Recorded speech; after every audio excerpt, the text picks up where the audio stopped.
regular meeting on March 20th, 2023. Thank you to Simsbury Community Media for filming. Please rise and join me in the Pledge of Allegiance.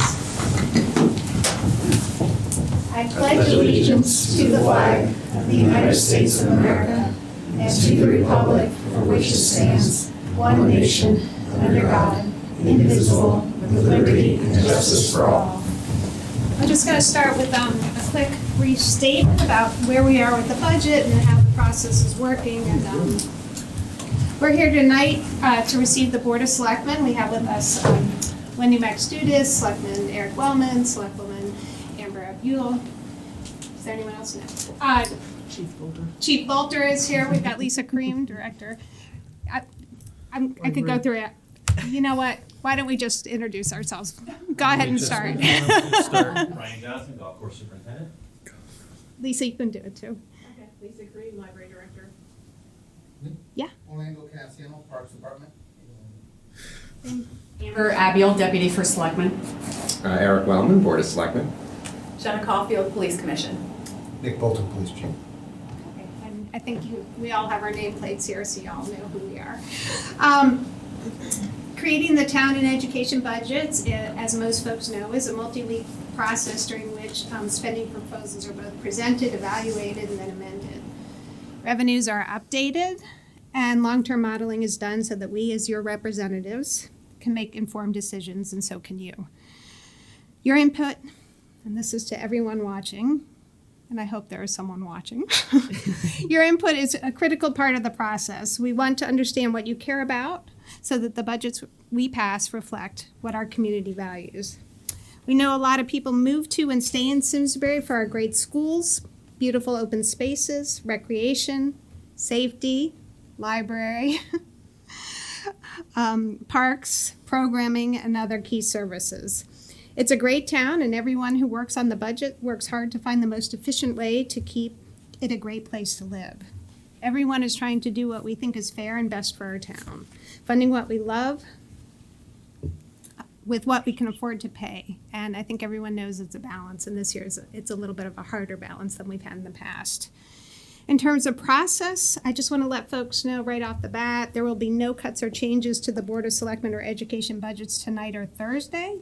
Budgets as proposed by the Board of Selectmen and Board of Education will be presented at the public hearing on April 4th for citizen input before any final action is taken by this board. After hearing from citizens, our board may accept or amend the budgets before sending them to referendum for citizen vote.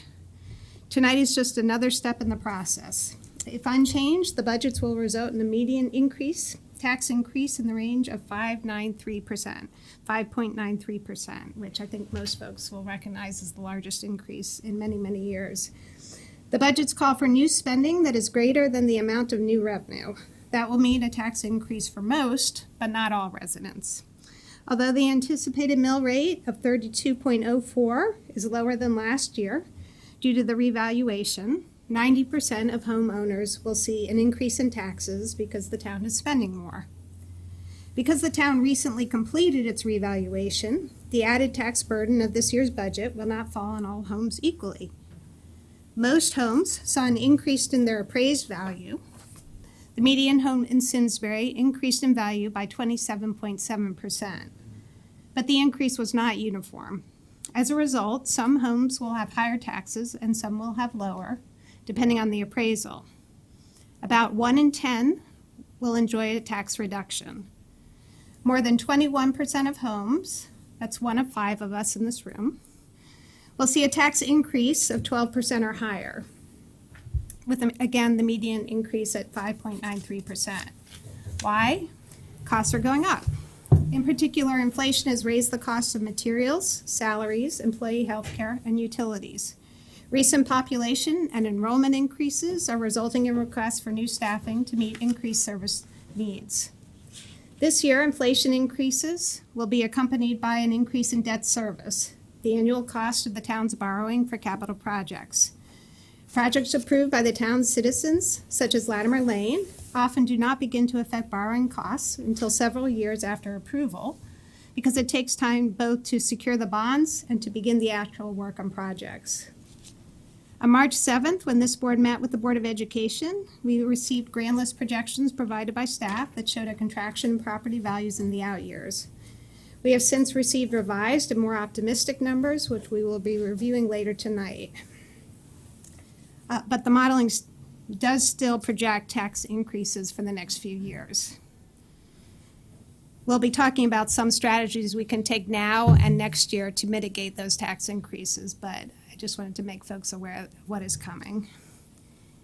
At the same meeting, after hearing from the Board of Education, our board requested the Board of Education take another look at their budget to see if they could reasonably reduce their increase by less than 1%. They came in close to 7. We asked them to try and get a little closer to 6. This would be the largest, even with that request, this would be the largest expenditure increase in years for the Board of Education. I just want to be very clear, this was not a mandate or a demand or a decision by our board. It was a request for their help in mitigating the largest tax increase in years for residents during a difficult year. They're going to be meeting tonight to see what they are able to do, but they are facing increased enrollment and cost like everyone else. So we will get some information from them hopefully on Thursday. Tonight, the Board of Finance will decide whether to make a similar request to the Board of Selectmen. We will hear from the Board of Education on Thursday, and will forward any amended Board of Education budget to citizens for public hearing on April 4th. Again, no changes will be made to any budget by the Board of Finance tonight or Thursday. The Board of Finance and I appreciate your views and perspectives as we tackle the challenge of reconciling spending on priorities while keeping Simsbury as affordable as possible. With that, I welcome First Selectwoman Wendy Maxtudis, who will present the Board of Selectmen budget. And I want to acknowledge and thank all who worked with her on this budget. Wendy, the Board of Selectmen, Finance Director Amy Merriweather, Town Manager Mary Capriola, department heads, and all town staff who participate in the process, as well as our boards and commissions that advise town staff. So with that, Wendy, take it away. Everyone's driving, but I'm gonna follow. So the first thing I want to do is thank our board, the Board of Selectmen. Heather Getz is not here tonight. She's home sick, so she's watching. Hi, Heather. And Chris and Sean are traveling tonight, but we do have Eric and Amber in the room, and they're welcome to help out along the way. I also want to just thank Amy for all the work she did and her team in getting this put together, along with the town manager's office to get us the town manager's budget and help with that. I want to thank Francine for all the assessment work that she did and is still doing, I believe. And a big thank you to Tom Fitzgerald, who is right now our acting deputy first selectman, who helped me put this presentation together. A couple things before we get into the budget. These reflect pretty much our goals that we set this year and that we always stand for. We try to focus on public safety. That was a theme last year, is somewhat of a theme this year. But we really do focus on current assets and infrastructure to make sure that we maintain what we have and keep it viable. We of course have to invest in our schools, which we did a lot of that with capital over the last year. In this year, we, as Lisa said, it really was a balance for our board. We worked really well together, and we had a lot of good policy discussions to get where we ended up. And it was what I felt was a really collaborative effort, a give and take among the board. So I think that's where I'm gonna stop and move on to some of the slides. So this is just a summary. If anybody wants to linger on some of these, we can, but they're in the packet. Just wanted to point out the grand list information. We all know that this was a reval year. And as Lisa said, some people are facing tax increases, some people are facing a decrease, but most people will probably face a tax increase. And we did have growth of 2.45%.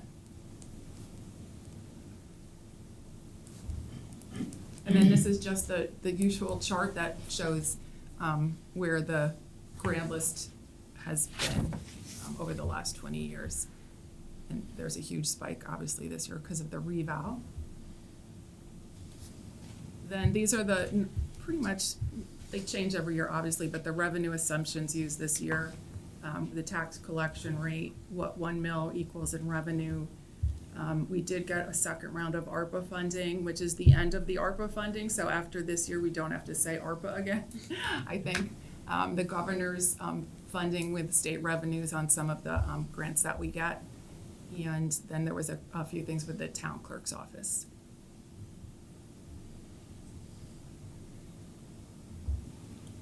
So this is like everyone's favorite spreadsheet, I guess.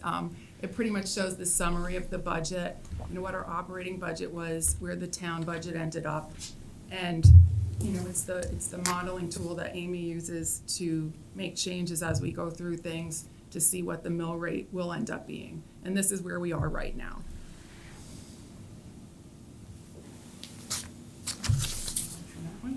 And then this is just a chart to see, where the numbers were last year and where they are this year.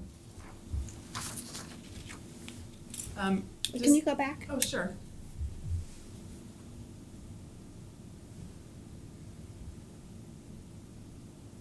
I tried to make the font as big as possible.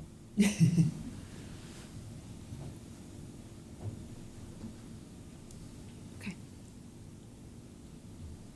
Oh, I'm waiting for the go-ahead. Yeah. Okay, thanks. So just some of the key items for this year. We have a mill rate, including fire district, of 32.04. Last year it was 38.63, but of course that was before the reval. Again, the new growth, the ARPA funding, the budget increase, which is in the levy calc sheet, at 5.23%.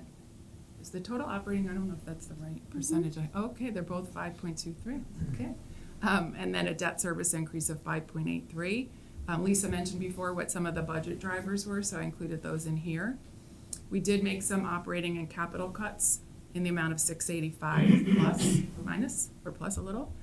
The service improvements, which we'll get to all these, they're all broken out.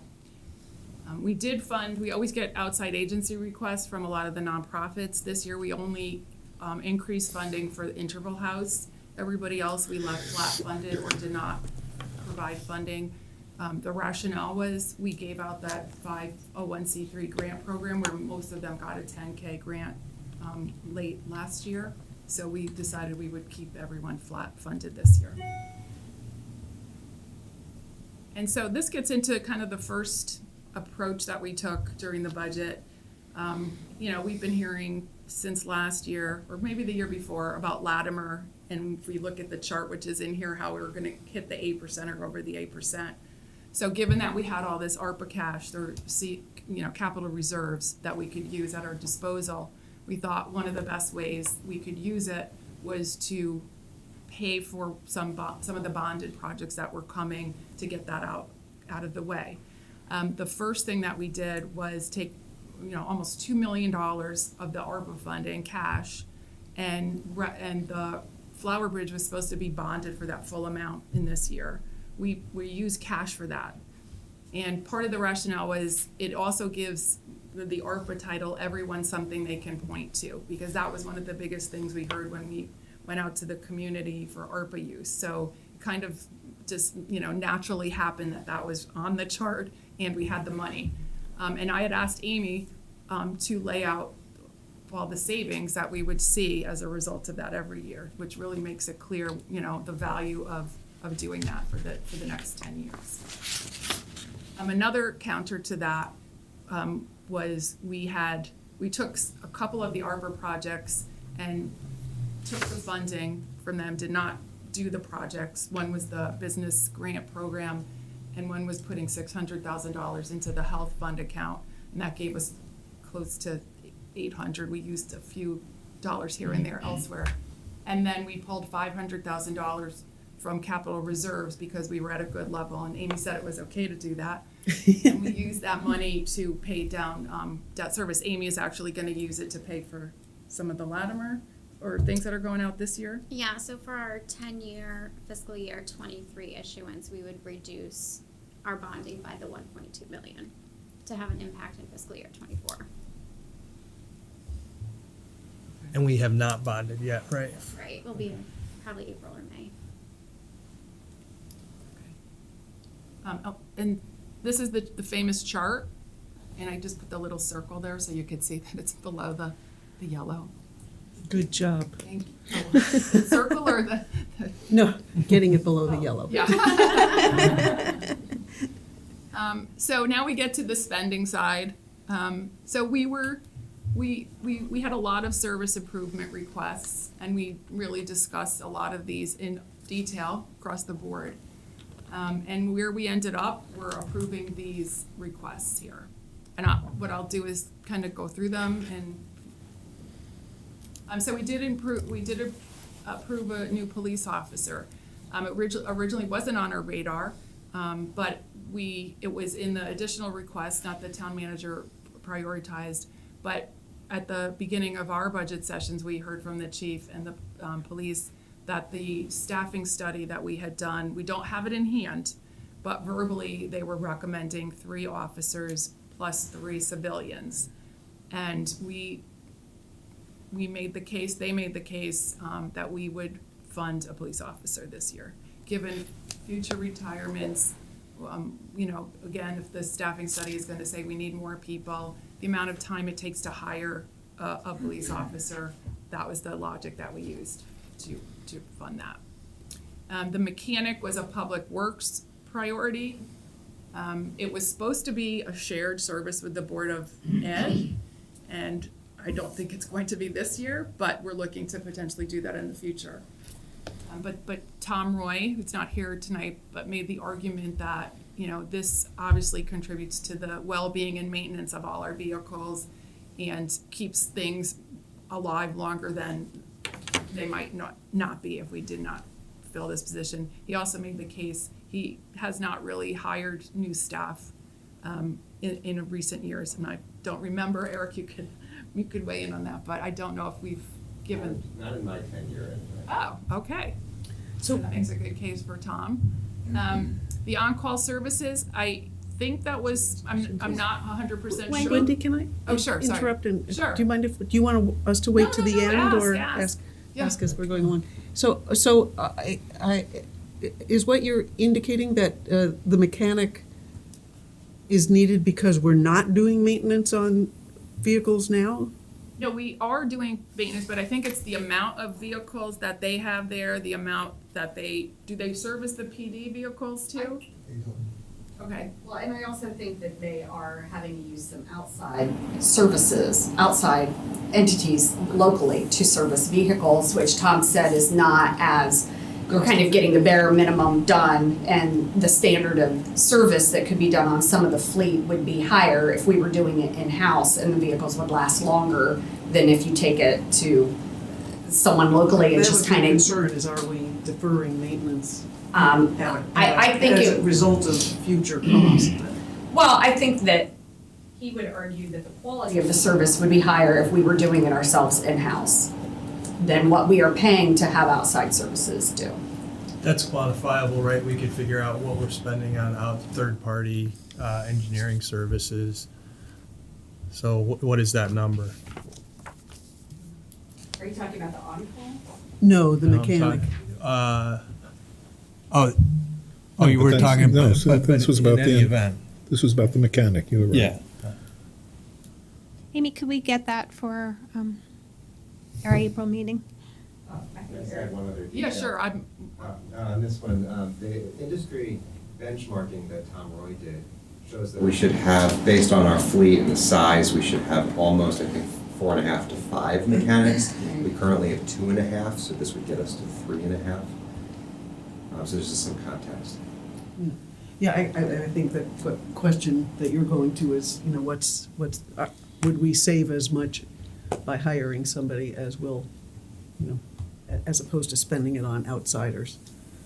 I think that's part of the benefit we'll get with the Board of Ed. But then there should be some commensurate reduction in outside expenses for mechanics services you're taking to Joe's garage.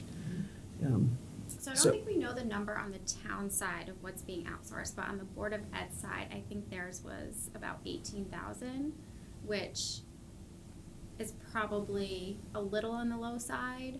But the idea on the Board of Ed side is to stop repairing and actually maintain. And then on the town side, I think it was what Eric said, is to get to a place where they're appropriately staffed. And then the mechanic that they currently have is spending his time on like the newer vehicles and what they require, and they're not keeping up appropriately, I guess they feel like. And they could have this extra person that can get them to a level where they're staying consistent and not having to use the outside services, and then also support the Board of Ed with their fleet. And so that's what we're asking You will is- always need outside services. Yeah, what, Well, yeah, for The mechanics, specialized yeah, stuff, of course. there's components on those trucks, especially the dump trucks and stuff like that, that you're never gonna have the skill set in-house to fix. but, so should it be quantifiable then? What, like? I would like to what think we so, expect to see in right? a reduction in outside services that offsets? Another line item. Yes. Yeah. Yeah, Now, exactly. so those are the first two are full-time positions? Yes. And do those include benefits? Yes. Okay. Would you need another vehicle for the police officer?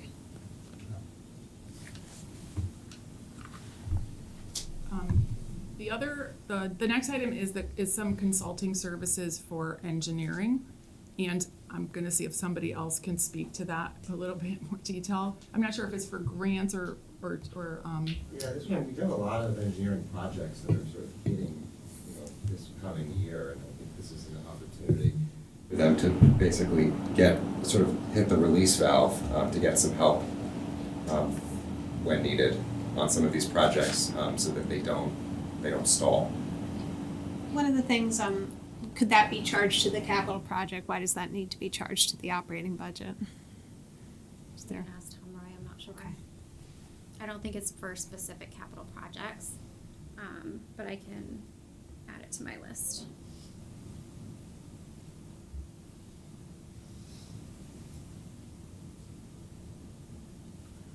So the next item, and I'm lucky to have members of Culture, Parks, and Rec here to speak to, is the parks maintainer. I'm gonna let Orlando add Yeah, value. this position is more of a restoration position. Back in the late 90s, early 2000s, we actually lost 3 positions to early retirement that were never filled. So this is more a restoration, not a new position. The Parks and Open Space Master Plan recommended that we were three positions underfunded, understaffed to maintain our facilities in this community. So that's why this is up there. We did a position was replaced back in 2021. This will be the second position that we're looking at adding to the Parks Department to maintain our facilities in this community. The other selling point was that it was the last position in the open space master plan, or Parks and Rec master plan that was needed, and this would pretty much make you guys whole. Correct. What are the responsibilities? Just high level? Parks maintenance, athletic fields, open space areas, trails, Yep. fence repair work, pools, ice rink. Thanks. The recreation program coordinator is funded from the Simsbury Farms Fund. This is a position that is a part-time position that is gonna become full-time. Do you Correct. wanna weigh in on It's that? gonna be a user fee funded position. Right now, it's a part-time position. We're getting 15 hours to that position, make it 35-hour-a-week position, make it a full-time position. But it'd be fee funded, so no money be coming out of the operating budget to fund this position. And I just want to point out that Tom presented to us in Orlando all the benefits that we've seen in the Parks and Rec Department as a result of this recreation program coordinator. And there's been an expansive amount of programming that we've offered through Parks and Rec that I've actually taken advantage of some of them. It was a really well presented, it's a really good. Yeah, and on top of that, summer program's gonna increase, camps that we'll be adding because of this position this upcoming season. So when you say it will be fee funded, it's because of an assumption that you'll have more incoming fees because of more programs? One of the Okay. slides, they show that it will be funded based on the amount of programs that will be offered with this position. Wasn't there also a concern that we'd lose the person we've got if we don't? Yes. That is Yes, correct. Yes, didn't know if this was the same, but yes, the valuable employee. So the next 3 items, I'm lucky to have Lisa Kareem here, are from the library. One thing I will say, we did not fund the kiosk request but we did fund some of these service improvements and needs. Jump in and correct something. Okay, The summer outreach bike travel should be $4,642, and there should be a fourth item, which was, I don't have my glasses, $4,250 for the increase to children's program expenditures. okay. Isn't that what was? Yes. Thank you. Yeah, it was. That's where the 4250 is, the children's program expenses. Okay, thank you. And thank you. The 46 was the bike, Yes, 46, 42. the children's, and the teen. Yeah, correct that. Thank you. Do you want to speak to those items, Lisa? Sure. The book bike will travel to all of the elementary schools over the course of the summer, hitting one elementary school each day, and it will be there for the morning hours. It will have material to borrow. It will have an activity to do. It will function as a Wi-Fi hotspot. It will also be able to distribute library cards, so it will help with that summer slide that happens to kids during the summer, and we know because of COVID, literacy is a problem. So we're hoping to stem that issue with that program. The teen reference materials, Simsbury is well under our neighboring partner libraries that are comparable in spending on teen reference materials, and as you know, we have a new teen librarian. And one of the programs that she's brought to Simsbury is role-playing games like Dungeons and Dragons. And what it does is it brings all the kids together who are, those kids that need to find their tribe, and especially the seventh graders. Seventh grade is a really hard year, and it brings them in with the high schoolers, and it teaches them leadership skills, it teaches them collaboration, it teaches them critical thinking skills, and part of that material money will be spent to build up the role-playing game collection of materials to be checked out to support the role-playing games. Library conferences and education, I know one of the priorities of the Board of Selectmen, and also for me too, is to retain really competent, excellent employees, and one of the primary things we're asked in interviews is always, is there money to support professional development? So when we're looking for excellent candidates, that's one of the things that we're asked. The DEI Council came to us to ask for some additional funding. I'm going to let Eric as a liaison speak to their request and where we ended up. Yeah, they put a pretty detailed request together itemizing how they would use the money, and they actually requested over $20,000. And we whittled that down to $4,000 to use for programming throughout the year. So they do bring in speakers, some of which request fees, the Juneteenth event that they're doing now for the second year in a row, and things like that. Any questions? And Just, quick question. What's the town manager prioritized 2K? What's that delta? Maria prioritized $2,000. They asked for 20-something. The board ended up at 4. So we cut that significantly from where they come in. Okay. And then, Amber, would you like to talk about Simsbury Celebrates? Sure. She's very involved. Sure. Most people know, Simsbury Celebrates is a great community event that we have here in Simsbury the Saturday after Thanksgiving.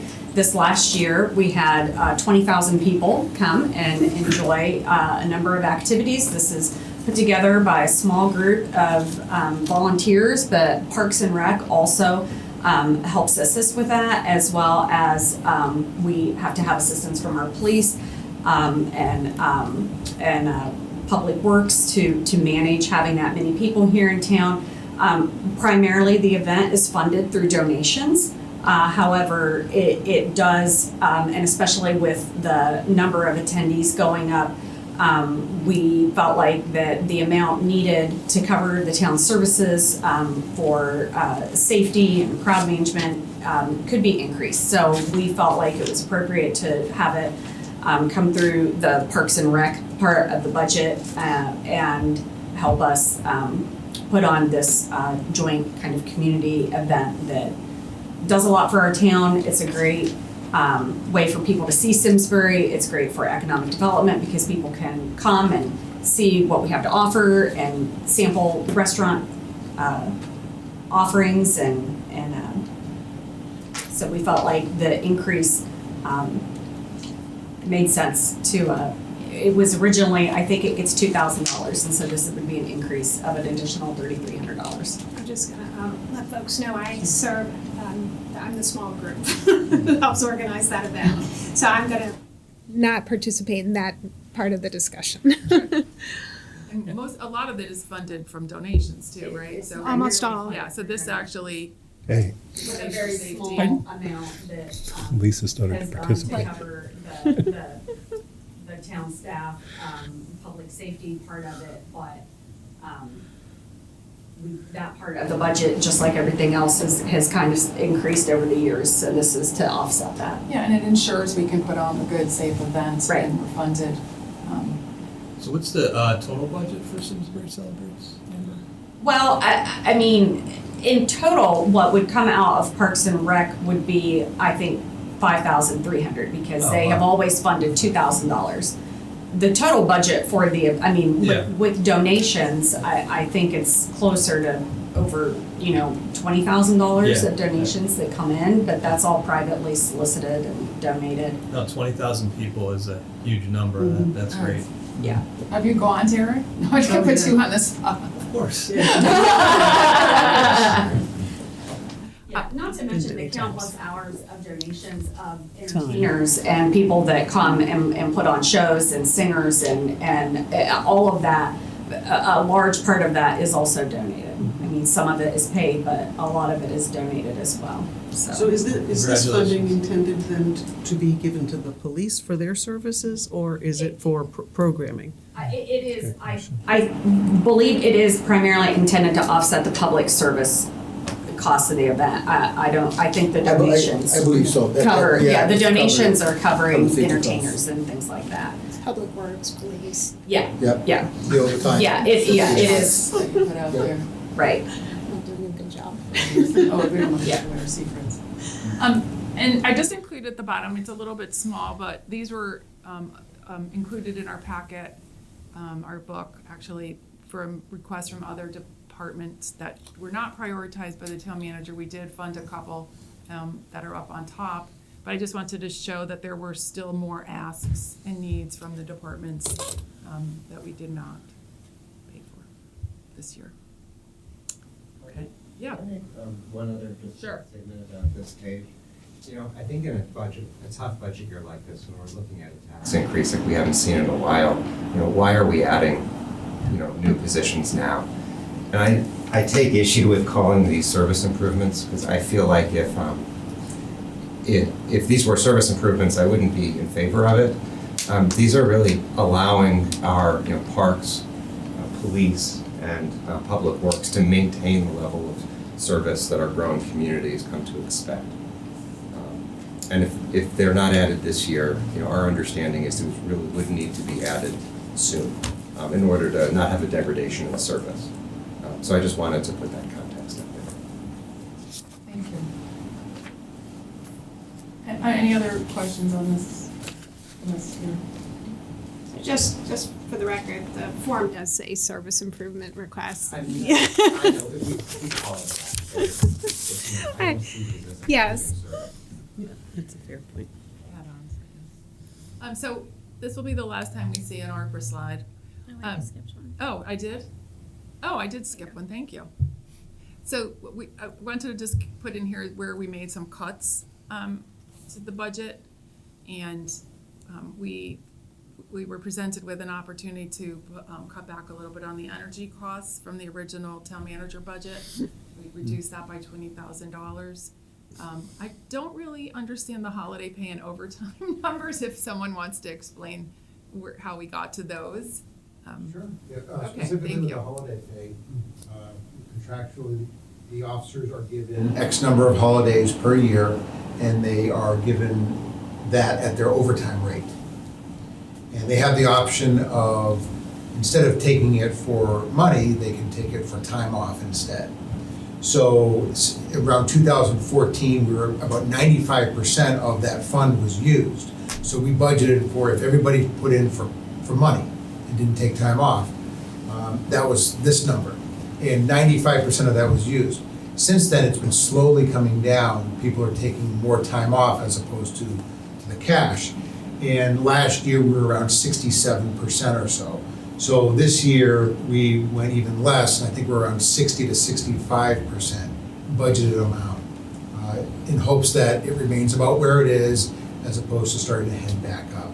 So that overall number that would be needed goes up every single year because it's based on wages, which tend to go up every year.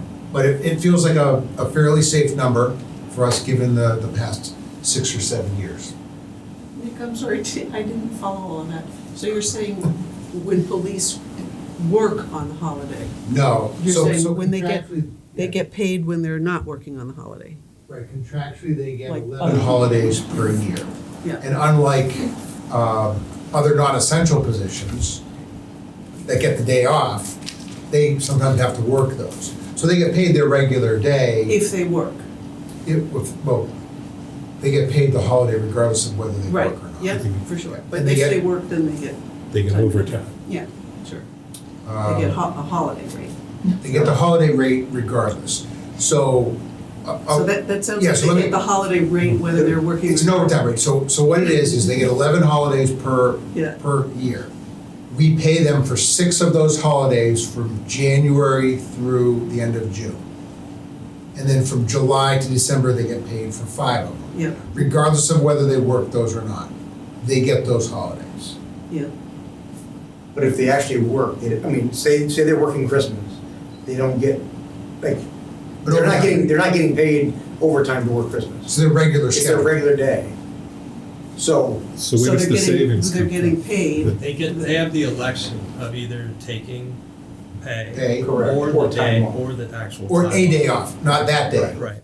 A day off. They get, Oh, I it see. goes to their vacation bank. Okay. So some of that could end up That's costing. what it was just confusing. Yeah. And so you're seeing people actually from 95 to 65, that election going for, we're gonna take the day off. We're gonna go to the beach instead That's of where we work. started, yeah. So, is that, are you seeing any trends just demographically on that? I'm just curious as to. So it goes right along with our trend of our workforce right now, which that work-life balance is very different than most of us. Than us old people. It's very, very different. And, they want to do their regular schedules, their 40 hours, and they understand that if they get held over for an accident or an investigation, but they don't want to come in on their day off. They don't want to be here for a double.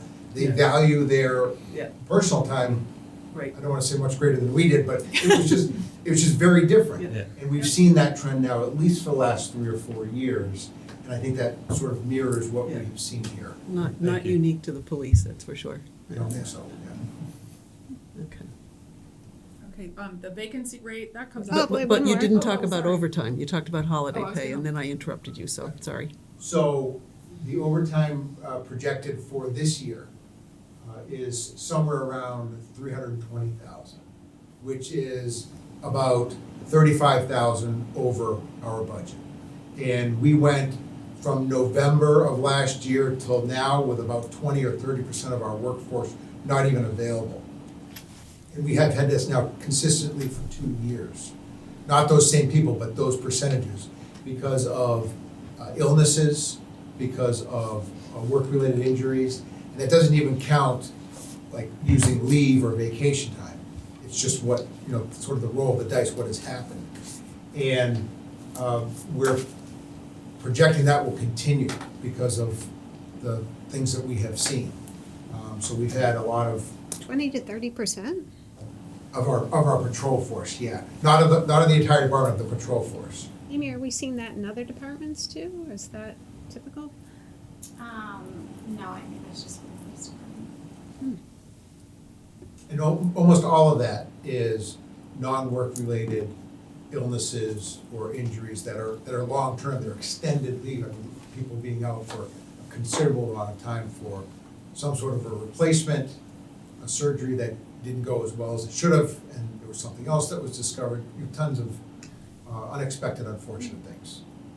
So are you budgeting for that level of absence because of the current illness of the people we're talking about? Or are you anticipating for some reason that there are going to be more long-term illnesses this year? In the That coming budget year. is based on what we have seen the last 2 years. And I don't necessarily expect that it will But those 2 change. years were anomalies, weren't they? If you look at a 5-year history, yes, they were. Yep, there was, I think 3 or 4 years ago, we came in on budget. Right. But things vary quite a bit. We have a year with 2 very large, significant investigations. Right. That turns that number into something very different. In the addition of the new officer, will that help those numbers in the future? So we're hoping that it will, especially with the sergeant position. So that new officer adds 1 to the mix, and then the promotion of a sergeant adds to a very small pool of sergeants that are available to work each shift. Each shift we need a sergeant on. So that will increase that pool. We did a sort of a brief trial about 6 years ago, where we had an additional sergeant assigned to A squad, to our day shift. And it significantly reduced the amount of overtime during that short 9-month or so period that we were able to run that. So it should help with it. We thought last year might have been the anomaly, and now we're seeing it this year even worse. Nick, how many open positions and unfilled do you have right now? So we just hired one sworn position that will start the beginning of April. That leaves us with 1 other sworn. The ACO position will be filled also, and then we have a dispatch vacancy.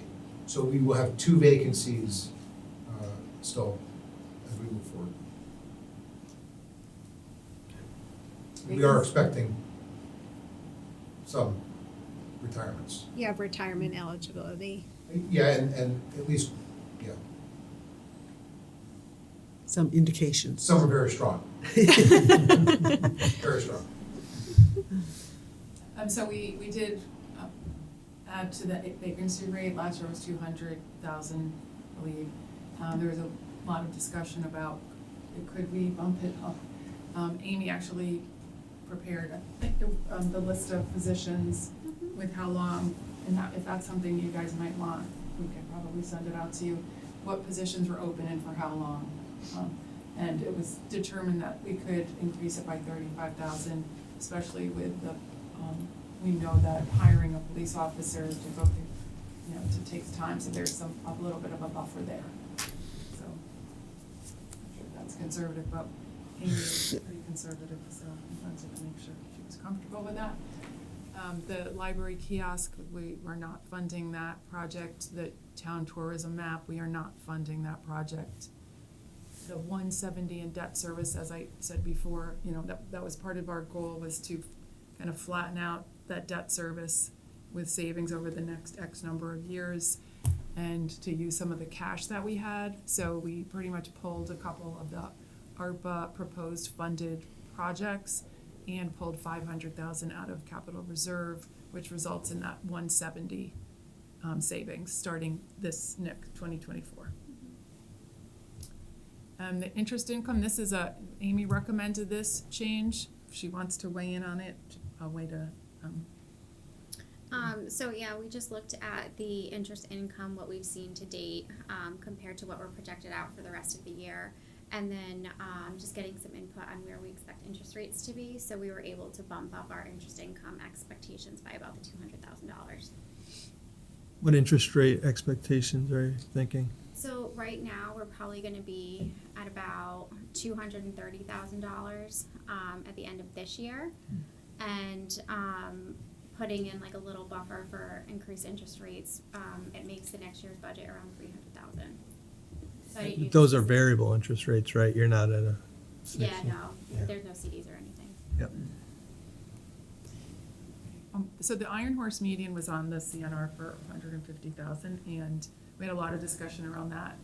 We ended up using ARPA funding for 30K of that, and if Eric wants to weigh in on that one, we provided. You talked about using funding from elsewhere in a different way that we could look at the median. So originally we were going to do this all in 1 year. This was the iron, the 3/4 of a mile on Iron Horse down the middle. We reduced that by 120,000, so we're going to take 30,000 and then combine that with about 25,000 that we set aside for pollinators last year. to get started. And I think that'll get us a nice chunk of the way there, but is unlikely gonna be the entire project, so this could be a multi-year thing. Amy, is there an additional 16,000 donation for pollinators in this budget that I saw? From 350th? I don't think so. Yeah, there is 16,000, there over 16,000 for pollinators. Yes. So that's a total of It's slightly different than what, 22 and 16 and 30. How much is that total for pollinators? And Orlando, we tripled the ask last year, right? yeah, that was for open space areas, signage, educational programs, flyers. No, it was for pollinators. Yeah, part of that whole Yeah. pollinator Oh, situation. that was part of the one that was funded last year. too. Right. Yeah. Yes, yes. This will be year two of that. 7,500 a year.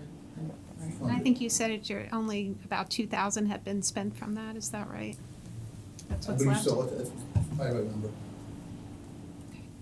Eric, is this to put pollinator plants where there's grass now, or are you planning on taking out the existing flowers and putting in new So flowers? it'll be really taking out what's currently in those beds all along the Lilies. middle of Iron Horse. And I guess the thing I wanted to make Some bees like clear lilies. is that this is not pollinators for the sake of pollinators. This is a project that has been discussed on the table for a long time. But given the town's pollinator pledge, since we're doing this project, we're gonna take the opportunity to use pollinators and native plants that are gonna look good and require less upkeep than what we currently have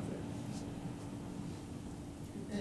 And actually, just so you, as a reference, the open space is creating a policy for native plants, I believe, that they're presenting next week. So now we have a new item, unfortunately, for the town manager search. So we've allocated $50,000 there, and since we had ARPA cash, we're gonna just use the ARPA funding for that. And then these three items were in the CNR and you guys moved them. Orlando, can you wanna explain? I believe these were moved over to cover some of the irrigation Yeah, expenses yeah, that's that what- we're gonna have. Okay. Right, there was a $300,000 increase in the Increase. Yeah, golf the course irrigation. irrigation, so Yeah. Tom suggested pushing some of this off to offset that. Yes, delayed. is that Delayed, correct? delayed. Right, more. delay, Yeah, right. delay. But- So this is coming out of CNR or the Simsbury Farms Fund? That's the Simsbury Farms Fund. Okay, Am I correct about that? Correct. yeah. Okay, and then we're on there too. Yeah, some of that was Well, that to is offset the yours. cost of the dam plus the irrigation system. So there was cost overruns projected for the dam project that's going on currently. We haven't seen the final numbers yet, so we're not sure exactly how much that's going to impact it. So just you're proposing to use some of the, you have a healthy fund balance, congratulations. Took a long time to get that, but so you're proposing to use some of the fund balance for this project and it will still leave you with more revenues than expenditures, so you're Correct. comfortable I guess with Amy's the all result. set with that. Yeah. Town Okay. person. Are you talking about just rebuilding the T or also the cart path? All three, the base, the paving and the Okay, so the T-bar. cart path is at Cart paths, Simsbury Farms. one There's a private. cart path Yeah, in yeah. town that's called the cart Oh. path, so I was like confused about that. I did not It's a know that. road. It's a little all tiny golf road. related. I did not know that. So Just to plug, the driving range opened on Monday. I know it's new and it's unfortunate as well, but the town manager search number, how did we arrive at the 50? We're third partying that search, so it's probably pretty easy to find what the number is to do that. Yeah. Okay. That was just our ballpark. Okay, so ARPA, this is basically where we use some of our cash for some of these projects. The Eno HVAC, this is the cost for this year. And it was, HVAC obviously was one of the big ticket items to use ARPA funding for. So we did that last year for the schools. This Latimer Lane, we've already approved that. It's coming out of this tranche, but we approved it at that meeting. We all went through. So I'm a little confused about that. We put into the last referendum, a couple $1 million more for Latimer.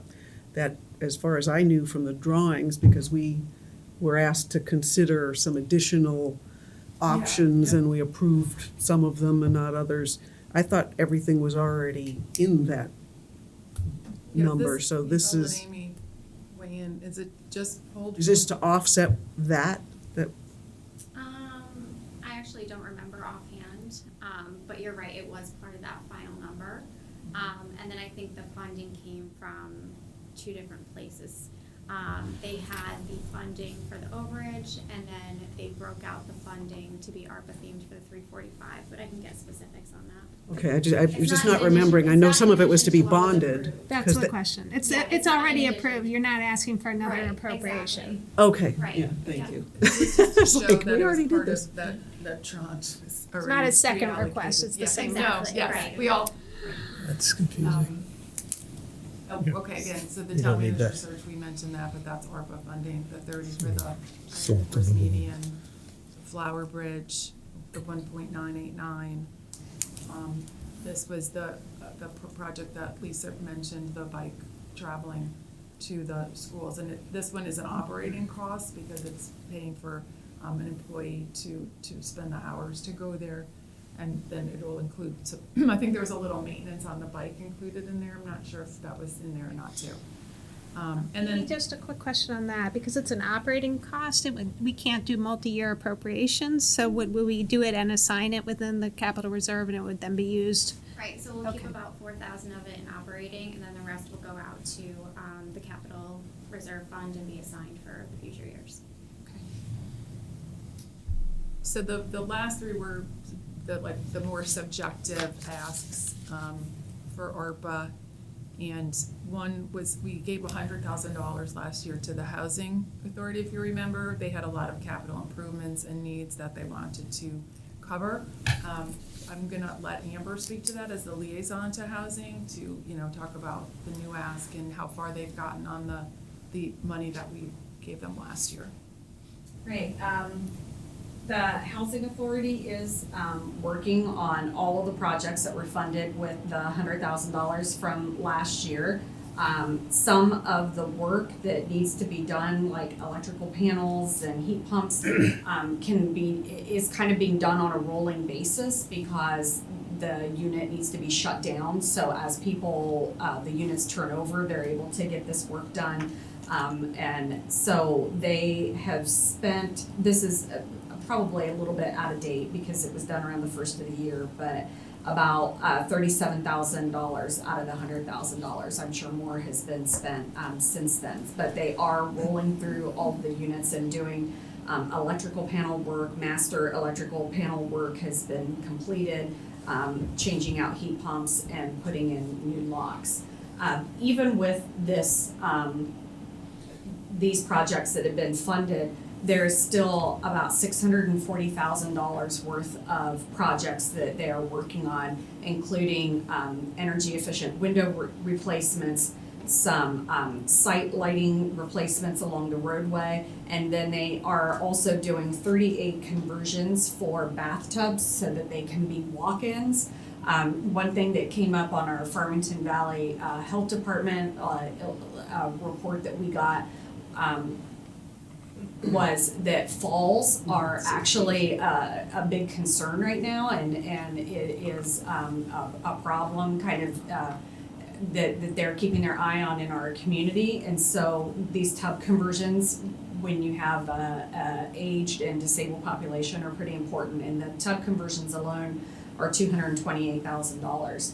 I can tell you that the Housing Authority is working. We are working with our state rep on pursuing grant opportunities with the state.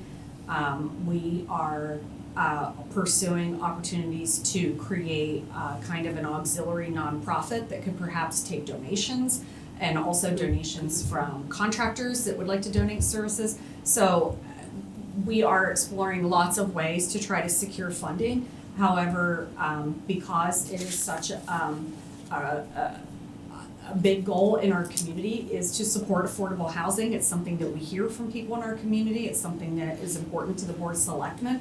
And so as the official housing authority of Simsbury that provides affordable housing for seniors and people with disability, I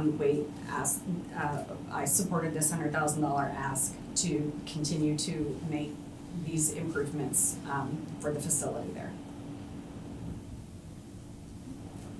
So the fire company came to us to ask, you know, they knew that we had ARPA funding. They did not get ARPA funding. So they came to, first to our finance subcommittee to present a request, and then presented during the budget. They were here to ask us if we would basically share some of the ARPA funding with the fire company to offset some of their capital costs. They presented 2 generators. I believe one was Terrafil and one was Bushy Hill. Correct me? Yeah. 2 generators, and we discussed it as a board, and given the role that the fire company plays to support our community, they had just helped out with that last storm with Public Works and the police. We were all in favor of providing the generator funding. The ambulance, SVAA, so, if you remember over the last 2 years, there's been the whole discussion on funding the second ambulance. The SVAA came to us. They are in financial need to some extent, and came to ask us if we would help support funding that second ambulance. They did provide some financials, which I believe we got from their board, which we could probably find and send you, because I don't have it here tonight. But their board came and met with us and presented this need. There could be another ask next year. We don't know what that is, so we're committing to just the ask this year. In the event that things improve, the need for the second ambulance changes. If for some reason the state starts paying the Medicaid rate up to the Medicare rate, that's on the table at the state level. But given the public safety aspect of this, we decided to fund that. The radio system was they're just asking for forgiveness. They had to upgrade their radio systems because of the police radio system. So they incurred this cost. They have a loan scheduled to pay us back. They're asking us to forgive the loan. So we agreed to use the ARPA funding for that too.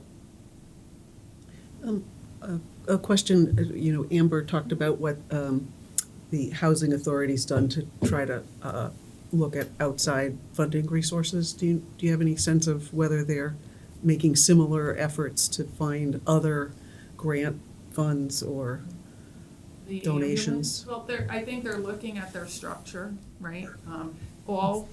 If you go to any state meeting, every single municipality is having issues with ambulance service, whether they're using a contractor or it's internal. It's just a statewide issue. Mm-hmm. So I don't know if they're pursuing outside funding or if there is outside funding available. It's a good question. But I do know that they've talked to Melissa Osborne, our state rep, and I'm sure if there is a source of funding, she will work on it. Yep. So. And do you have any idea, or could you find out what percentage of their trips are for people on Medicaid? Because I would suspect that that's a fairly low percentage in Simsbury. Yeah, Eric I was gonna say, he's a good expert on all of this because he's I don't been have a that few years. statistic, but I was gonna say the bigger picture, and this is what I want to avoid. I want to avoid plugging a perpetual hole in an outside nonprofit organization without a larger plan. Right now SVAA serves our community at a high level, but it's not sustainable the way they're currently set up. So I think there's a lot of interest between them, the Board of Selectmen, and the fire district in having a collective conversation about what is the right model to serve Simsbury in the long term. And if it's decided that the right model is that we do help them with a portion of their operating, I think that's okay as long as that's a conscious collective decision. But I think we have to have that conversation. Yeah, so I totally agree, Eric, and it's just starting to feel a little like we've been through this a couple years ago, so we're back in the same movie again. And I correct me if I'm wrong, but I had if I'm remembering what I read, it was partially to provide the staffing that they need to cover that second ambulance. When they came to us a couple years ago, what they wanted was money to buy the ambulance. Without, as I recall, and I could be remembering wrong, without mentioning, oh, and then we're gonna need money to staff the ambulance. So if it's to staff the ambulance, to your point, I'm not sure it's gonna go away, and maybe that is something in the long run that we have to fund, but I think we then need to understand that this is going to be an ongoing operating expense for us to build into the budget. And, you know, we didn't fund them a couple of years ago when they were looking for that additional money, and because we didn't see that there was a plan, so I'm glad you're working with them on developing one, but we kind of had sent them a couple of years ago back to the drawing board, like, okay, you have to have a real plan, and I understood that there was someone from the town that was going to be working with them to make sure they had a viable plan, so it sounds like that didn't really happen, maybe? Well, that conversation was actually 5 years ago. Was it 5 years ago? Oh my gosh, okay. Yeah, I was thinking it was 2. We've done a lot of work with them. I've personally done some analysis on their response times to justify the need for a second ambulance. And really, the second ambulance is coming in part out of a request from the town saying this is a level of service we want. Yeah. And given that, I think there may be a responsibility for us to help pay for that. I think the bigger picture, though, is that wherever we land, I don't want to have a year after year conversation. Exactly. I want to have it to be a conscious decision. I'm totally with you. And I'm committed to doing what we need to do to get there. Yeah. I mean, I think there's just a certain amount of volatility right now with the reimbursement rates, and a lot of it depends on when they make a call. If they don't actually transport someone to the hospital, they have to make the call, but they may not get paid for it, and trying to run that through a 501c3 nonprofit maybe worked 50, 60 years ago. It is very difficult, I think, to make that model work and to have it be able to withstand the volatility of what is going on with with hiring, with the reimbursement rates, and it makes it, I think, very difficult to predict and to plan. If they are not a taxing entity, so they have trouble, I think, hitting those ups and downs because they Well, and the reimbursement rates have always been inadequate. You're speaking to a former Medicaid director, so I know all too well the state doesn't fund Medicaid adequately. And as a consequence, all the providers suffer. But I think, to your point, Eric, it's important that, we see a real plan going forward, like what is the model that's truly going to work, because we don't want to, every 2 years or every 5 years be back thinking, okay, well now there's another request. Thank you.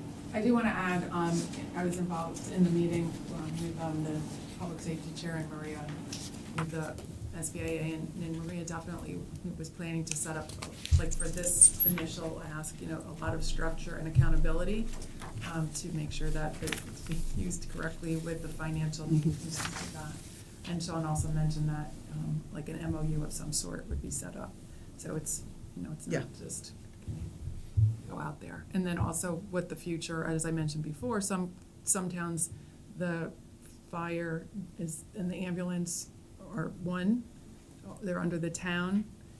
So there's a lot of different configurations out there. So that's where we'll get in the future. Are we looking into shared ambulance with neighboring Other towns? We already towns. have We do have MOUs. the mutual aid with Canton and Granby. Well, we could explore is perhaps sharing the cost of that second ambulance. Exactly. Because they benefit from that second ambulance as we do. Exactly. And the administration. I mean, there's a difference between mutual aid and actually shared administration.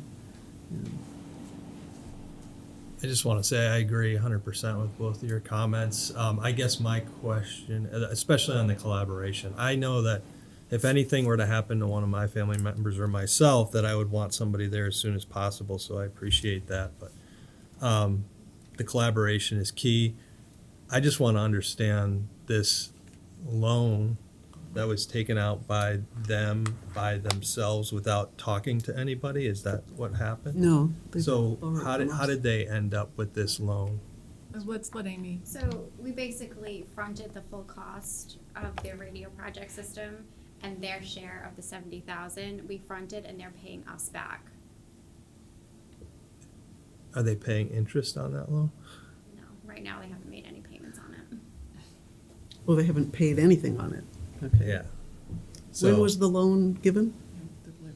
When was the project done, Chief? 2 years ago? But I That's mean, when I we guess. moved from analog to digital, right? Yeah. Yeah, and that all made sense, right? But we looked at that in a vacuum and weren't really thinking about the fact that ambulance and police and fire all collaborate together, and town. So I'm not pointing fingers at any, but it just proves to your point how much it is important that we all kind of talk to each other about those things. So it's not even really a loan. There's no interest that is an operating expense that, okay. They're just paying us back their share.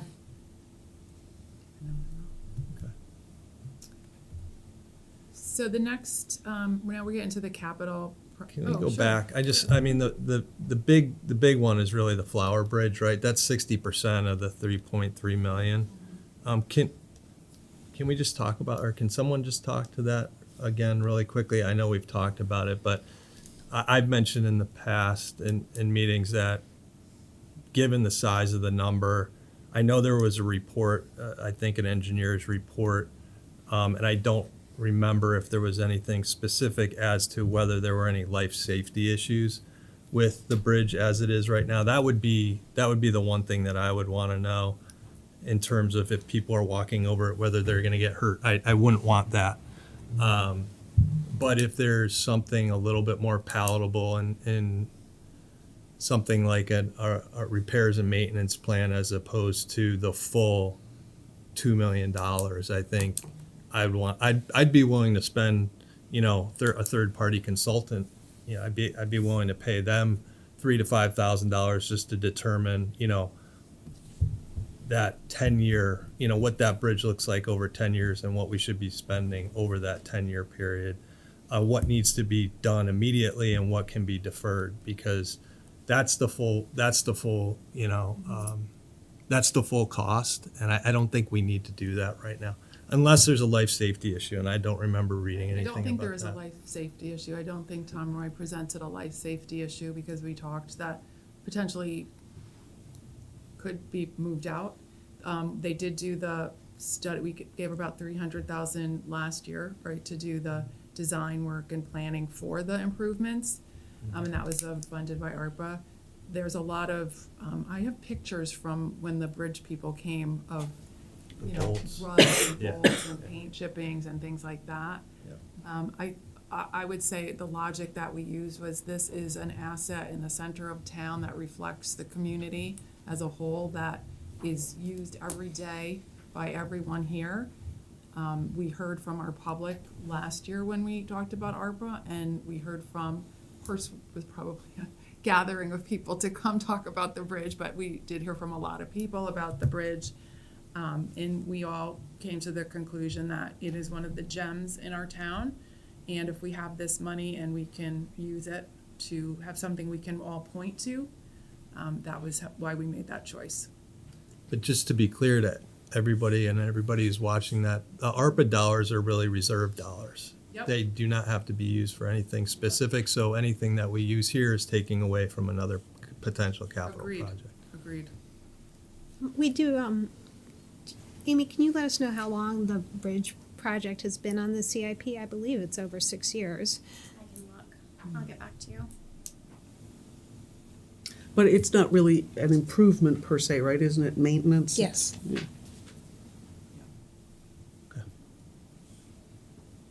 Thank you for all of that. Sure. Okay, so we have the CIP and the CNR items.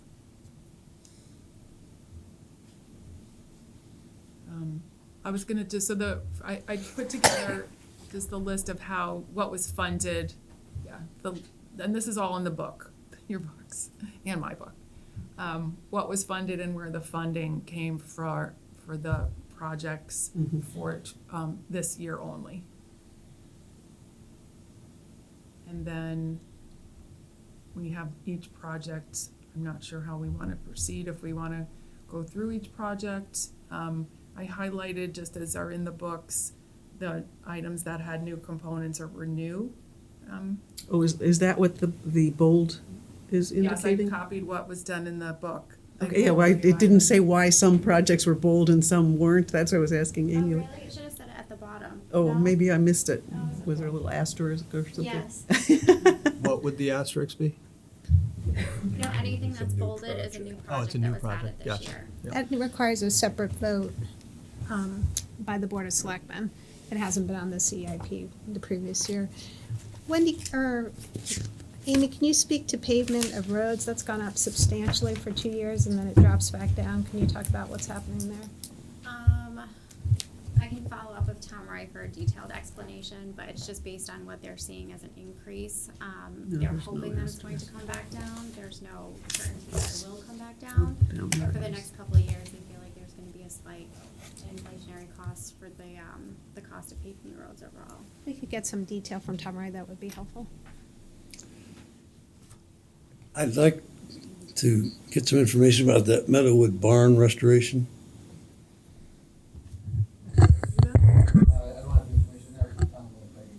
Okay. It's largely grant funded, isn't Yeah, it? yes, it was a small, 65,000 was the only portion. It was, I have to pull up the. 57. Are these the same, they're really not barns, they're the sheds that we did the tour through? The two of them? My observation is that they are plywood and tin. They are falling apart. There are gaps where the weather comes through, the roofs no longer hold. They are not barns, they're sheds, and they're falling apart. I asked, what is the value in these dilapidated and destroying sheds that are falling apart? And it was that there are some signatures on the wall of the prior workers. Okay, I got that. That's some history, and the students from Morehouse and so forth came in and they signed those. So let's save the planks, but why in the world are we spending $650,000 to sustain some sheds that are falling down? Well, so I just pulled up the breakdown. 57.5 is capital reserves, which is probably an offset to the grants, I would guess. The grants are 450. There's a 85,000 donation from TPL, and then there's 57.5 that we get in lease payments. And again, it's to restore the project. Some of it's from TPL and SHPA, which is the state preservation office. Yeah. To work on it, and that's. Yeah, my question was not where the money's coming from. My question is, why do you want to save some plywood and tin, which is falling apart? Why? is my question. Can I give you my answer, Art? Please. I think the short answer is that most of these are going to be coming down. And they have been coming down over the years because of the weather. I think that this is an opportunity to preserve probably a couple of them. Creating a sense of place, being able to use as a teaching tool, potentially even as some kind of a museum or exhibit space, potentially. But this money is not going to preserve all of the tobacco sheds that we see. Why not pull out the boards with the signatures and put them in a museum somewhere and let that which is falling apart continue on the course it's on? Well, I guess That's been the question I discussed, have so is- I've heard that discussion of pulling the boards out. I don't know where that goes or went. I mean, boards have been pulled out and they're in storage right now. As far as that goes, the structural issue with the barns, they're cabling them, they're trying to get them restructured to try and save a couple of the barns. We've taken down, I think, 4 to 6 barns in the last year and a half. There's only 4 barns left, 2 on Hodgkins and 2 over on Firetown. I just worry about the safety issues of these barns. I haven't done the tour that you have, but just looking at them, and they're like, Yeah, they've been I just worry about children going in there and there's pigeon poop everywhere and there's, other animals in there. and, things are, should those buildings be condemned? I don't know, but. A few of them have been cabled already, so they're secure. And they're typically locked when no one's working on them, so they're secured to that level. As far as how much more they're gonna do on them, that's to be determined. So of the 650, what's the request from Simsbury taxpayers? I thought it was 57.5. 57.5, okay. Can you speak to that? Is that a new lease we'll be getting? So we already have the agreement for the lease. I think it was talked about as part of the original project of the purchase. But the 57.5, essentially, we're fronting that out of the capital reserve fund, and then we're using those annual lease payments to pay ourselves back. And those annual lease payments are new. It's Right. because we purchased the property. And it's a farmer or somebody like that that's leasing the property? Maybe? Yeah. I don't know offhand. did I have the you hear- agreement, Farmer, but, that's what we- okay.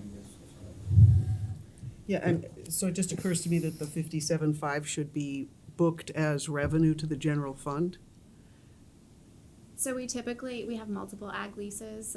We put them in the open space maintenance fund. So this one would go to the capital reserve fund to offset the cost, Well, to pay ourselves back. It could. I mean, the Right. way it's presented here tries to make it look like there's no cost, but in fact, there's 57,000. Well, to your point, it could be Right. for liability expense if they remain. As I recall, it costs around $40,000 to take down one of these barns, is that right? Yep, that's what it cost us Take a before. tractor. Grapes of wrath. About the value of these bonds, and anytime they're taken down, it creates a conversation and. No, they're aesthetically pleasing. Right. Maybe that's because they are considered barns, and they're not barns. All right, you explain that to people. No, I think your position, I think it's a reasonable position. I just wanted to share that this is something where we get community feedback. It's also a 10-to-1 leveraging of town dollars. True. So when you think about it that way, and we do know from the public that this was of high interest, so 10-to-1 leveraging, high interest area. With new revenue, it's not, but to Derek's point, he always makes the excellent point, it's revenue that can't be put elsewhere. I will point out the Climax Road Bridge, that 372. This was moved up, I believe, a year because there's a lot SIP grant that the Public Works is going to be applying for, and it requires to put down the money up front to cover our portion of it, with the projection of the grant coming in 2026. So that was kind of newish this year. Which is the lots of grant? Climax Bridge, Climax Road over Nodbrook. So Amy, when we had discussed this, you had mentioned that they wouldn't go to bond until they were sure they secured the thing, but this looks like we're going to bond 2 years before we know whether we get the grant? We would never even apply for the bonding until we knew that we had the grant. They shouldn't be starting the project until we know that we have the grant. So why would we appropriate this money for bonding this year until we know we have the grant? Why wouldn't we do I'd it in have to a check year? on the timeline with Tom Roy. Okay, could you do that? Thank you. Was there a major redevelopment of that bridge, Mike? No, There I wasn't? drive over that bridge twice a day. No And improvements have been made to it, right? no, it was superficial in nature, Okay. right? Some patching of concrete and painting of rusted rail and stuff like that. Yeah. There was no major infrastructure improvements to it. Thanks. It holds my car when I drive over it. And the propane truck that filled my propane tank the other day rolled over it twice, so it's still a working bridge. Awesome. There's still work being done on the trail from the Route 10 to Curtis. I believe they needed some additional funding. We've applied for additional grants there. I think there was some issues along the waterway. So that's still in progress. And those grants are budgeted in this budget? Yeah, I'm looking at Okay. 343.5 for the grant. Some of it is bonded and some of it is project savings. Wendy, there's a big presentation on that coming up, right? Oh, March 30th. Well, the whole trail, Okay. with Capital Region Council of Governments and the East Coast Greenway, talking about how it's gonna dump into Terrafil, how it's gonna, we funded last year the design piece along the river, and this is the piece right now that they're actually working on, the Route 10 to Curtis. They've been working on that for quite a while. There's challenges, I believe, and that's a critical Is there a piece. design from Curtis to Terrifil? Is that done? Curtis to Terrafil, no. No. Tom is working on, has been working on that, but I think we're also going to try to get some East Coast Greenway funding, because we were told once the Route 10 to Curtis piece is done, it's all considered the East Coast Greenway, and we would have access to some funding. This is from the East Coast Greenway people. So it seems like there'll be a lot of, spotlight on that and potential to get some funding. Did you have something you wanted to say, Eric? Okay. Any other comments on this slide? Where I am here. These are the capital improvement plan items for Parks and Rec. There's the additional money for the irrigation system. I'm not going to talk about the sewer items. And then the Board of Ed. I have an update on sewer. Oh, okay. I spoke with the chair, Paul Gilmore, and asked him about Pine Hill. One of the, this is probably more interest to our board than anyone else in Simsbury, but we had asked about the sewer use fund versus the sewer assessment fund, and the sewer assessment fund had very little dollars in it, and we wondered, can we close it? When I talked to Paul, he said, oh, no, we just did a big assessment for Pine Hill, and that's how we're gonna account for it. So it gets used when there's a special project. It's not a profit maker, but it's how they fund and repay for the project. So that will begin to see some money in it. Pine Hill pays them back, right? And Over, I think, a that they're 15-year. happy with their new, they'll be happy with their new sewer, so we were happy to hear that. The Terrafil modular, that was an increase from the original ask, the cost, I believe. Is that true? Yeah, okay. They asked for more money for the modulars that they have to be replaced, what we were told. Can someone speak to the 450,000 on the irrigation? What was the original ask and what was the increase due to? The original was $2,055,000, and the dam cost was a little bit over $400,000. Correct. And the actual bid came in at $2,005,000 for the irrigation replacement. That's where $454,000 comes in as additional funds needed to cover the cost of the irrigation project. So it was originally roughly 2 million. Remain, correct. Yeah. Like $2,005,000. Is that phased or is it all at once? That's all at once. Amy, was that a separate referendum question? Does it have to go back to referendum because it's partially bonded? Yeah. So for the full amount it goes back, or? No, just the increase. Okay. When is that gonna be done? Just curious. Hopefully, but Brian just. It depends on the contractor, Okay. when they have openings, so. Okay, but it doesn't impact the course at all? No, they can work around play pretty easily, Okay. so. And it already started? It already started. It has not started. The dam The dam project project, sorry. is almost completed, but not the irrigation system. I mean, will that be its own question on the referendum? I don't think it has to be its own question, it just has to go to referendum. Can we just get that confirmed with bond council, please? Yeah, I'm 99% sure. Okay. We had talked to Judith, but I'll confirm. Next, we have the CNR projects. Again, here's the funding breakdown for 2024. And some of these are new projects, as you can see in bold. The north end, I believe that is the town contribution because it's a grant. We were told, I think, when you came to us for the supplement, that this would be coming in this year's budget. And where are the EV charging stations going? More here at town Farms. hall? Library and the farms. I think No, Discuss- I think Zeno. Or Eno, library, yeah. Yeah. Okay.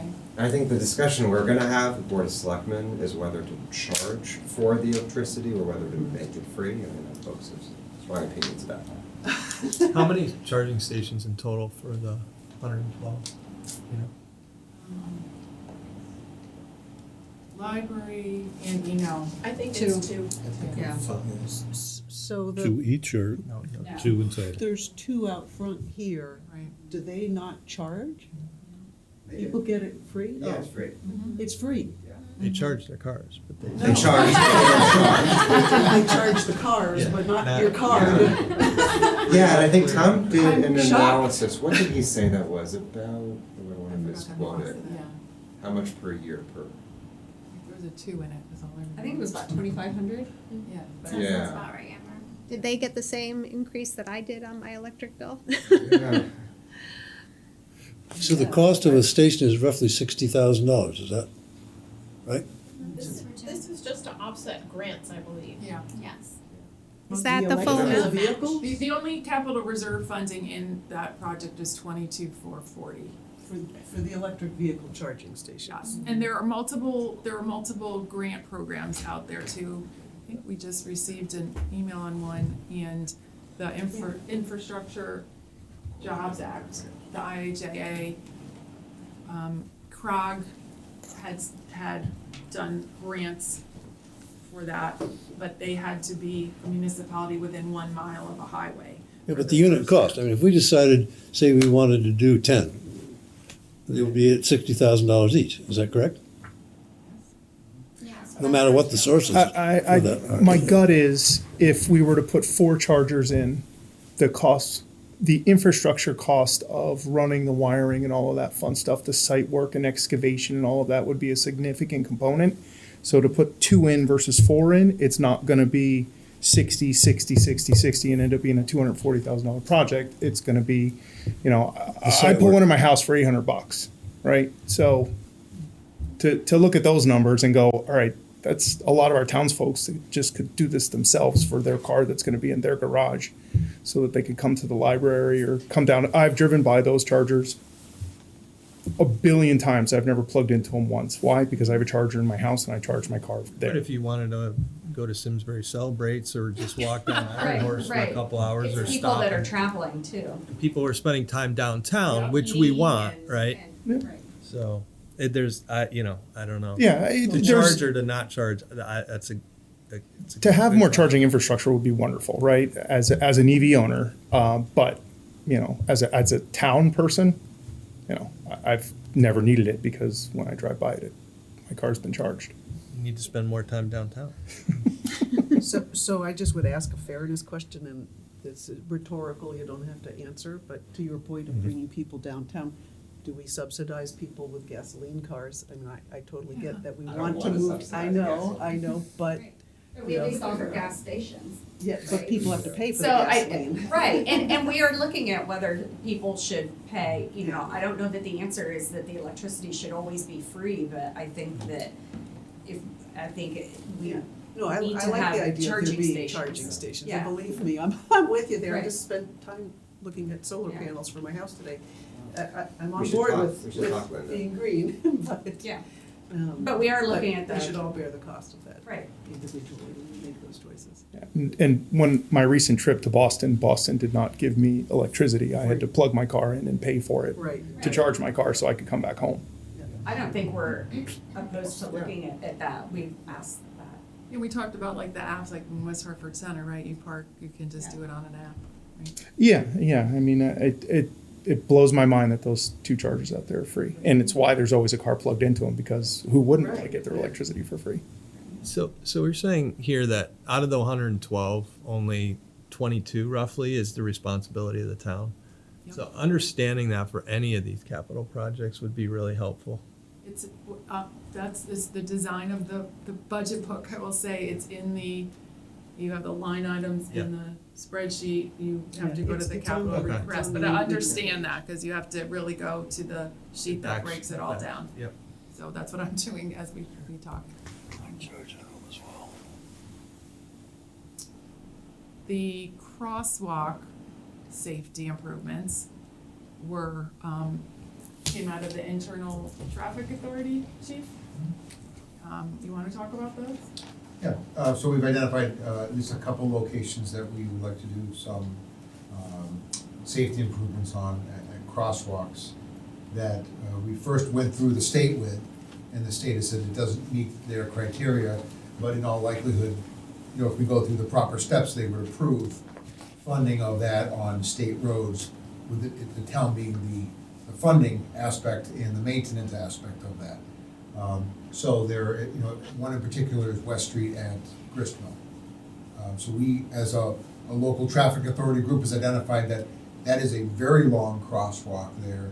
It's a challenge for people to cross there. There's no center safety area there. So we would like to put in a rectangular rapid flashing beacon there to have the pedestrian safety increase. So there's a couple different locations in town in hopes of doing those projects next fiscal year. And chief, is one right out in front here, or is that when we're waiting for the redesign? That's part of the redesign. Okay, that's a fun one. That's a good one to do. I see people crossing all the time from town hall to go get coffee. Yeah. Yeah. Is the Iron Horse landscaping here different from the No, median than? that's the median. Yeah, okay. We had quite a bit of a discussion on the Metacomet Drive safety improvements. It's up off of Terry's Plain. They have, when you drive into Metacom, there's like a big rock wall, the red rock, that's crumbling and falling into the roadway and is a hazard risk. Tom would be able to talk much more about it, but it's a hazard risk. And they want to put in anybody walking by there, and it's privately owned is the thing. Just like if you have a tree in your front lawn, it could still fall on somebody walking by. But we agreed to fund it given the risk to the town if somebody got injured or as a result of But it's on private land? But it falls into the public space, the road and the side of the grass area. Well, I don't know what it's called, a median. There. Yeah, there's no sidewalk, but there's a grass section and then the road. So anything that hits the road would be on the town. Drive up there. So we would No, I build on our. live right there. No, I know. so I see it all the time. We would build on town land, not on private property. Yeah, I think he's talking about putting up a beam. I'm not sure what they're called. Is it collectively owned by the neighborhood or It's by 3 homes, he individual? said. Like, we all found this sort of interesting. It's 3 homes on Metacom. As I recall, what the idea is to build a rail Yeah. of some sort so that falling rocks won't reach the road. Yes. And also the rail would prevent people from walking on Yes. the edge of the road where the rocks are falling. Very good, Bert. It's right here. So you had a great I had to meeting. look it up. And I think that Tom said that was also the least expensive way to protect, to implement, the safety measures. I asked about netting, having lived in Colorado, and when you go out there, you see netting, and he said that was far, far more expensive to try to do anything like that. So that this was kind of the minimal. And the 3 homeowners are I don't happy know. with this? Well, they're not, it's not near, their homes are way up there. No, I know, but Oh. they drive in past it every I day. think, yeah, I don't know. Will And they it's be- their I think they private would be property. happy with it. Will Yes, they be ma'am. contributing to this project? We It talked reduces about their that, I think, a little liability. bit. Yeah. You could, I'll give, I I don't think know. the issue is a privately owned thing that's creating a public hazard. Right. Right. private streets? Yeah. Oh. It's a public street. Public public street. street. It's on But some it's of hill private is- property. is on Someone's private. private property is causing the Yeah, interesting. rockfall. And they don't even see the property because their homes are way up on the ridge, so. And as Yeah, things take a ride. tumble down and hit this containment system, it's going to need repairs from time to time. And it's gonna age it over time too. So this is 46 grand now and who knows how many dollars down the road. To fix a private nuisance that's It impacting falls public. into a public. Yeah, Yeah, we did I'd talk sort of like to quite a bit. So it is a public liability then. To We think had a about lot it of legally. conversation Yeah. about this one, If- yeah. I mean, yeah, somebody's we had the property is same creating conversation. I'm sort of wondering about it legally, if somebody's private road. property is creating a hazard, So like if a you know, rock, why is it a public expense to fix that hazard? Hmm. I don't know, I'm just asking the Well, I question. thought about it from the standpoint of, we all know that there is a public hazard because we know rocks are falling into a public roadway. So if we don't do anything to mitigate that, what is our liability for not doing anything? And even if there is some financial consideration between us and the homeowners, it seems like our public safety responsibility is to make sure that the roadway is safe. Could probably do both. I mean, there's, Yeah. we do have to do Right. the mitigation, then go back to them and say. That's "You exactly have to right. do I the think we would still need to do the mitigation. It's up to us to work it out with those homeowners. So They this- could be this charged, area would they be- could be charged for the mitigation. Yeah, Perhaps. I mean, that would be something I think we yeah, could I just wanna look consider. at get a legal opinion. Rocks come off the side of the cliff face, whatever we call it. They end up in the road. yeah. If they're in the road, they're a potential source of liability if somebody driving that road gets hurt. Off the top of my head, I don't know what the liability of the Right. homeowner is in that situation. But even if they're ultimately responsible, we'd be incurring legal fees just to straighten it out. Right. And they would claim that even if their houses weren't there, the rocks would still be falling and you'd be True. responsible. Yeah, but it's privately Yeah, owned well, that's it. land I just in don't know. cities. Yeah, How that works. they're gonna defend themselves. So if a tree fell It's really, out of my yard into the street and landed on someone's Yeah, car, you'd be expected to be me, fix it. right? Homeowner's liability. Yeah. yeah, it's I mean, it's a like if property a question, tree not a falls on your political neighbor's question. yard, I don't know the it's answer. your liability. But if a tree falls on the street, I think the town is responsible for removing the tree from the street. And probably charging you back. That's why I'd like to Yeah. just get a legal, you know, some A free legal opinion on opinion. that. There were a lot You of have to trees get in a free streets a legal few years ago. Has this been Yes. reviewed by legal? I didn't Has get Bob a, I didn't looked get at a this? bill. No idea. Can we get a follow-up and see if legal's been consulted on this?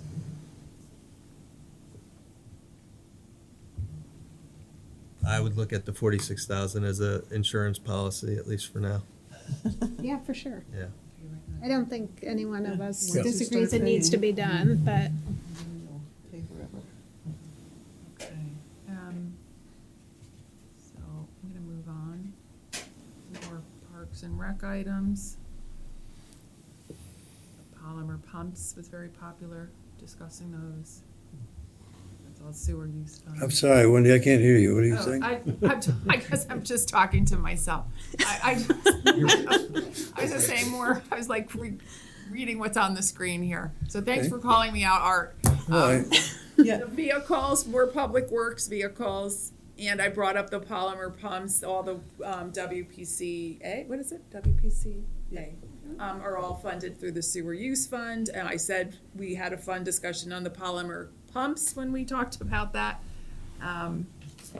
If we want to get over to the Parks and Rec, we have some bold items, so we can talk about those with Orlando and Brian.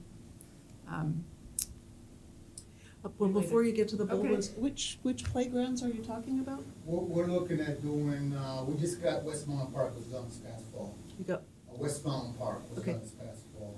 Simsbury Farms is scheduled to be done October of this year. And this additional will be for Weetag Park. okay. That's phase one of probably 2-year phase to get that playscape done. Mhm. The park entrance signs, we just replaced 9, you've probably seen them around town. We did 9 this year, looking at doing the remaining parks, Curtis Park, Tivo Green, Schultz Park, and some trailheads areas that we wanna get done. So that the $60,000 will do probably 2 signs a year. They look great. The irrigation replacement, this will be, I think year 3 of a 5-year plan to replace our aged irrigation systems around town. So this would be, again, $100,000 to do the Little League Fields at Memorial. There's the pollinator, 16,000. You asked about earlier. Hey, Brian, anything with the golf course, Roughmore? The rough mower is just normal replacement, and the cutting units, for the fairway mower and the greens mower, the tractors are actually in pretty good shape, so this is just replacing the reels that wear out quicker, and this is all from our equipment replacement fund, so the golf course pays for that, all of the golf course. In the golf, security gate is, we currently do not have the means to secure our facility. And we have over $1 million of equipment and trucks that sit outside. So we want to secure that facility, so when we leave at the end of the day, we can lock our facility and not come back to a total disaster. The sun deck at Simsbury Farms pool area, yeah, that sun deck, it's about 40 years old. It's structurally compromised. It sits right behind the main pool. It's got a 15-foot drop at the back of it. We feel that it needs to be replaced as soon as possible. We got some rubber, flat rubber roof that needs to be replaced also. So that's an item that we feel should be done sooner than later. And then the matting around the ice rink, that's just, that was put in back in 1999. They're worn, they're becoming a tripping hazard. So we're looking at hopefully get those replaced. And then the pollinator initiative is something that we've been working on the last couple of years to try and, educate people on it, implement some open space areas, so no mold zone areas that we're trying to do, and get signage up. Are we doing no mow, maybe it's better for golf, in the golf courses? I know some golf courses are switching to less mowing in areas. Any out of play areas, we try not to mow. We've been also, we purchased like just $1,000 worth of seed, wildflower seed, native to the area. So we're gonna be seeding those fairly soon. So, yeah, if I don't have to mow it, I don't want to. At least the same with the open space areas. We, about 50 acres that we're not mowing the last couple of years. So they're just becoming natural areas, and we're also implementing some wildflowers in those areas too. Stay on the fairway.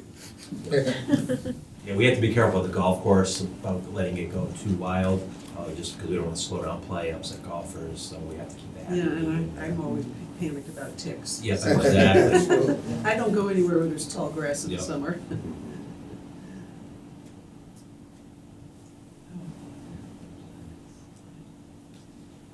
So these were part of the police commission's budget request that came to us, and the chief or Chris deputy chief wanna discuss any of these items. We decided to fund them all. The training room technology replacement, that it is what it is, what it says it is. The current training room technology has been in there about 17 years, and this is upgrading that to now current technology as far as getting rid of old whiteboards, going to new monitors, connections and audio equipment to kind of bring it up to modern day standards. That room serves as our training room as well as our emergency operations center in the event of a major storm, et cetera, as well as our briefing room.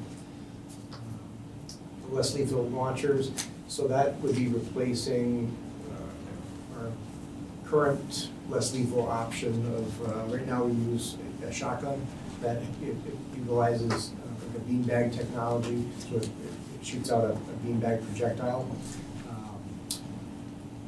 They stopped making the shotgun, the manufacturer that we currently use went out of business. As well as that technology, even though we use a less lethal option coming out of it, it's still a shotgun, a fully functioning shotgun. We paint it orange and everything, but in reality, it's still a shotgun. So if somebody were to put in a lethal round, it would use that as a projectile. This is a dedicated, less lethal option. I described it, I think, in the previous presentation as kind of like a Nerf gun on steroids. It kind of looks like a Nerf gun without minimizing it, too simply. That's really kind of like what it looks like, and it shoots out like a bigger projectile, which is a foam projectile. And this is something you use primarily for animal control? Yes, it can be used to haze bears, as well as obviously providing a less lethal option for our officers in the case of a situation that you don't want to use a lethal option. And it's much more compact than the shotguns, so it can be used in a much closer distance than what we currently use.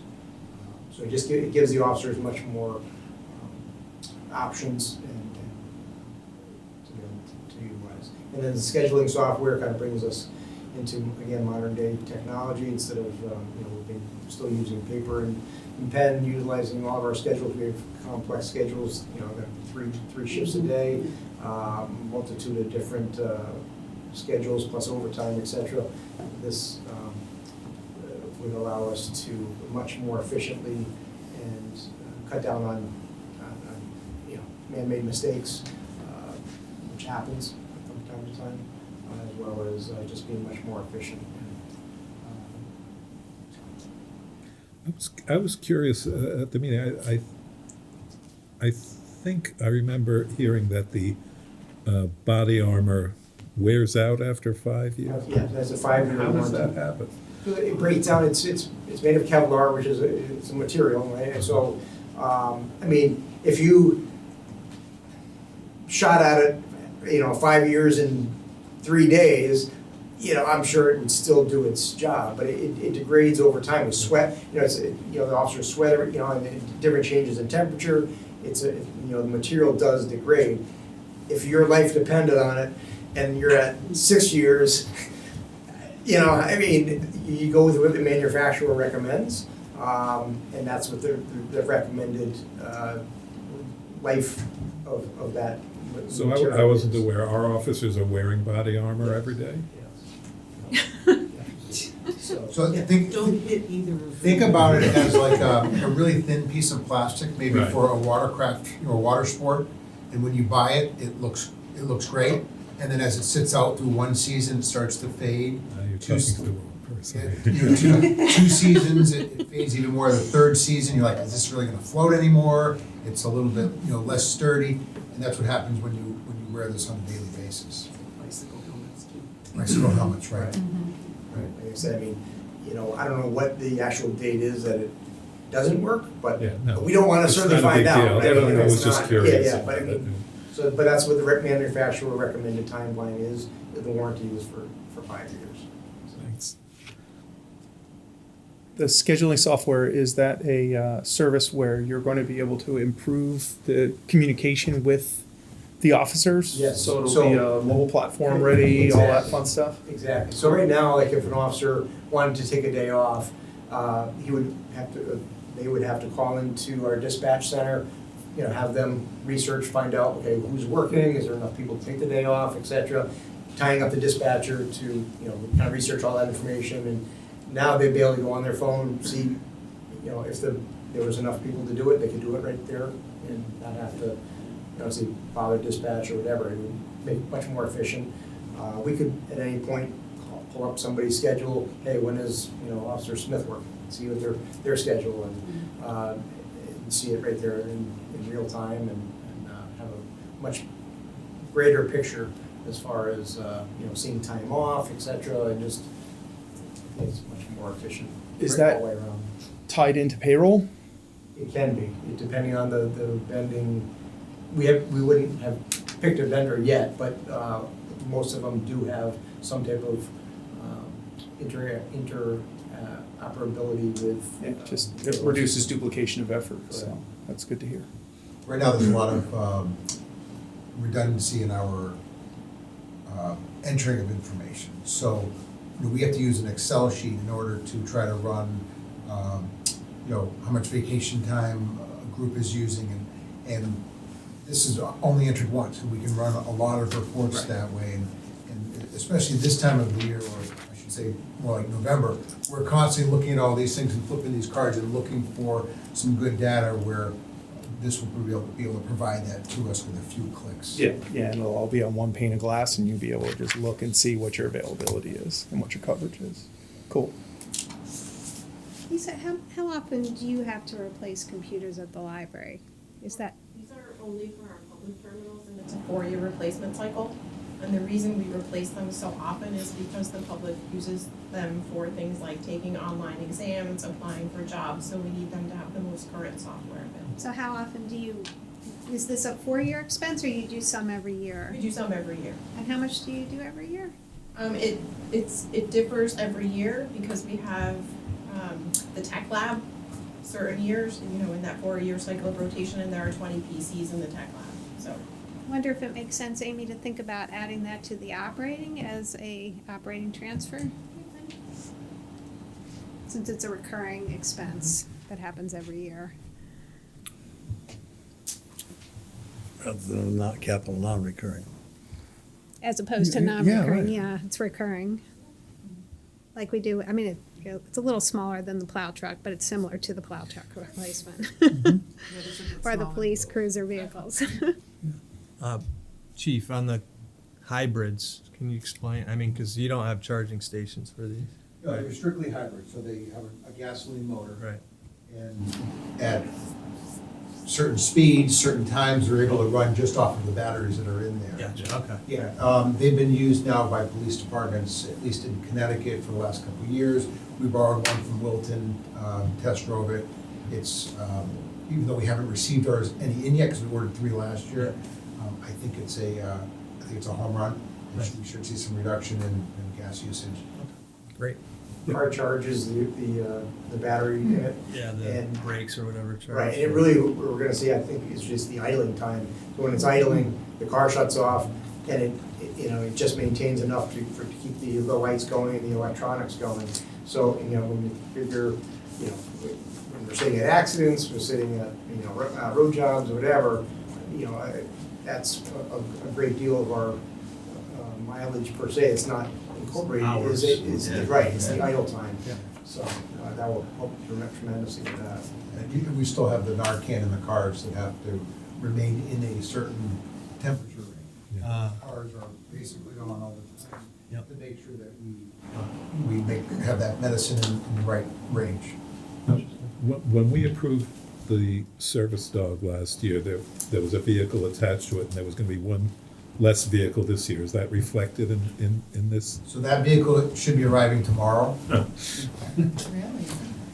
and then we'll be getting rid of. Okay. Do folks need a break? Just power through? Okay, we'll keep going. Go ahead. We're almost done, hopefully. Oh. So the last items are the general government items. I know the Eno Hall Craft Room is from the Eno Trust. That's no expense to the town's donations. The network switches are just flipping out legacy equipment that are at their end of their life for routers and switches. And then the last few, so the employee satisfaction survey was a Board of Selectmen goal, and it was on our list, came out of our goal setting through the year.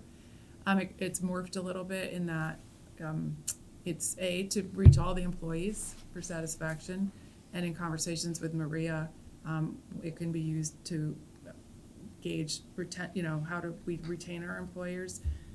Do we look at work schedules? I know some corporations and municipalities are going to 4-day work weeks. So if we can get a consultant or package to do all of that, that's good. Given in light of the last item, the town manager search, we're not sure when and if that will happen because we'll be switching sometime over this year. But we wanted to keep it funded in the event that we had the opportunity to do that. The charter revision has been on the wish list of the board to revisit the charter. So Isn't it a requirement? you only have to Every 5 think years? about it every 7 years. You don't have to do it. Like, you can decide you don't need to do it, but it's a 7-year. Oh, It's okay. just you have to consider it every 7 years. The plan right now well, I don't know what the plan is now because we have a new town, we'll have a new town manager coming in, but the original plan, in discussions with Maria, was that, we would probably start that at the organizational meeting with the new board in November, because that's who's gonna see it from start to finish. And then the Terrafil area plan, that is kind of, fallout from last year and the focus on Terrafil. And it's not being called a charrette yet. George has presented to us, it's to start doing more of like a town plan, take a look at what we might need there. And it's, there's a budget of $50,000 out for 3 years. The first year is project savings, I believe it's listed as that. And so that's in George's. Wendy, that's going to be a lot of community input in that plan. Okay. Yes. Similar to a charrette. Yes, yeah. Okay. And it could be a charrette is what he said, but right now we don't, he doesn't know yet if we need a true charrette, because that's a whole thing, which I've never been part of. So George has a really good handle on it and a plan for the plan. Now it's just a shed. Planner, the new planner. George McGregor is very good. So any other questions on this list? I was told the financial fraud risk assessment has to be done, so it has to be done. That's it. And then next step, I guess we do have a meeting Thursday night. The Board of Finance has a meeting. And then we have the public hearing on the 4th with the Board of Ed. Any other questions for Wendy at this point? Amy, could you pull up the modeling? Your summary? Yeah, just start with the summary, and then we'll go into budget modeling.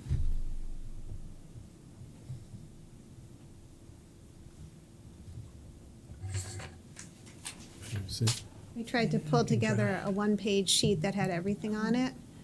So you'll see the operating budgets. Whoop. Sorry, I was trying to make it bigger. We appreciate that.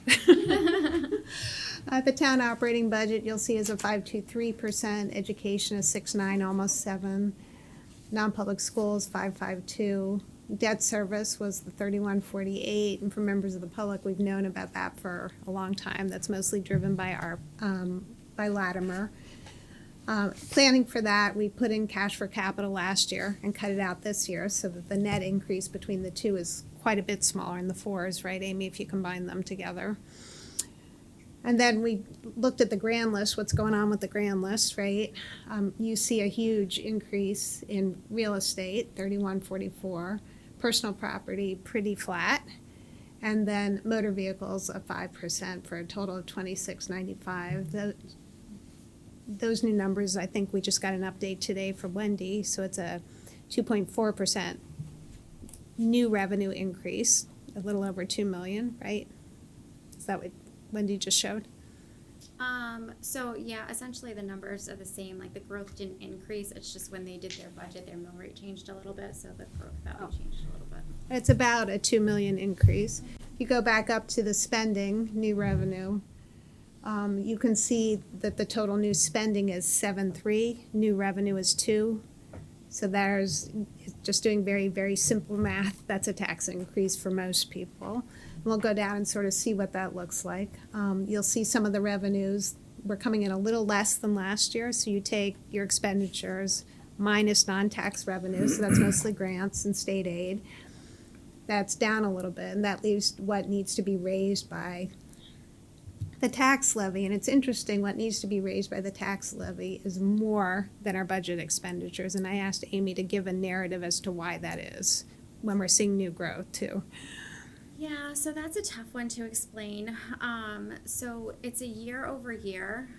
Essentially, we take whatever the grand list value is that translates in our budget.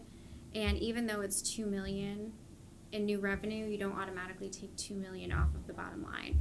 So it's whatever your change is from net to net, that's what you're actually looking at for an increase to your tax levy to show. That's not making any sense.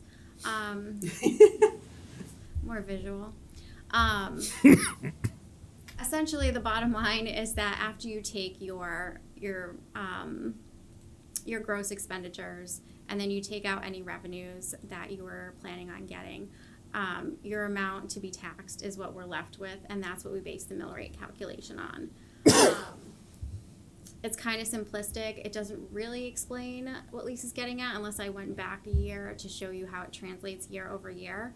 But essentially, I mean, that's how it works each year. But if there wasn't the 2%, that 7.7% increase would be higher if we didn't have the new revenue, right? Right. So that's Does it have anything to do also with your collection rate year over year? In that we often collect a lot more than what we're expecting. That's the same. So that impacts the mill rate more than the tax levy. Okay.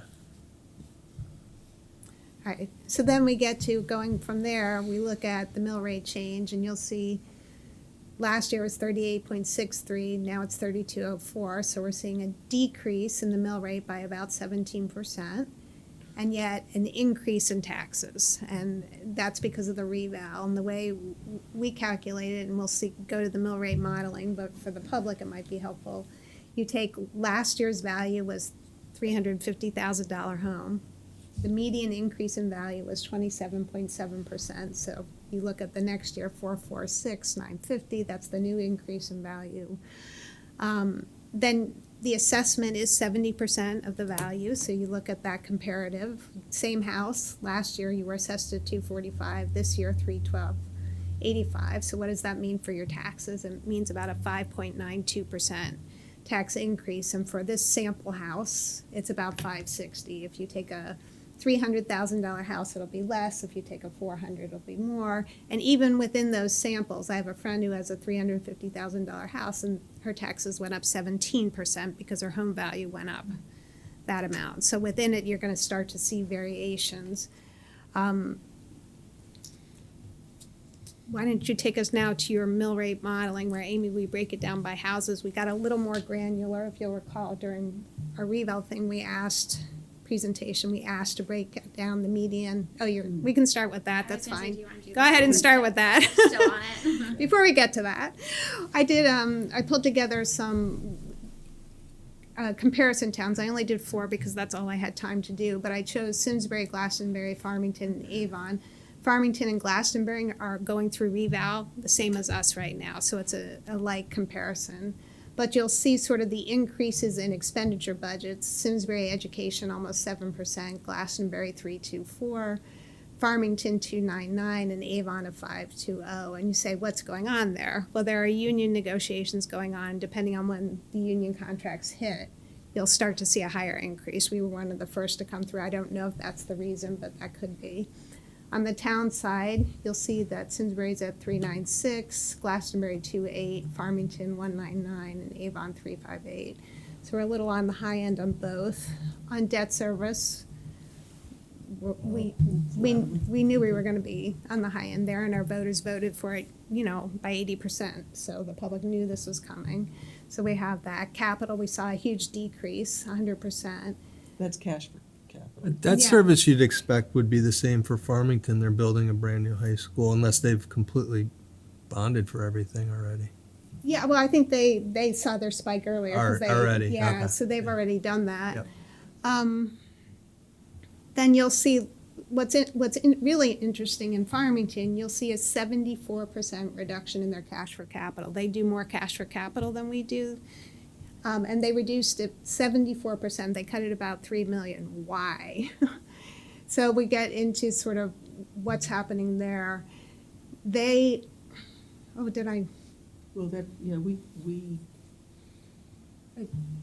So once you get into the tax increases, everybody's going through the reval. You saw ours is about a median 592. Glastonbury going through their reval, 5%. What happens to Farmington? 10% median tax increase. Why is that? Because during this reval, there was a huge shift from commercial to residential, and because Farmington has so much more commercial, that was a bigger impact. So they're having a huge tax increase based on that. So when you have that kind of thing, the only real dollars are in capital, so they took out about $3 million in capital to try and get that a little bit more palatable, but that's where they ended up. And then Avon is a 329 without revaluation. going on, and then just to sort of see where our mill rate is coming in. You can see that there. And then the median, the Circ Town profiles, well, our houses similar, I don't know, but from 2021, Simsbury was about 332, and Farmington was 332 as well, so very similar to Farmington. Glastonbury and Avon are a little more expensive. I think Linda always makes the point every year, and I think it's well taken, that if we don't look at how we're doing against our neighbors in a competitive high tax thing, you run the risk of either depressing home values if our mill rate is higher or discouraging business things. So that's one of the things we watch. But I thought it was an interesting comparison this year because the two other towns are also going through reval. All right, mill rate modeling.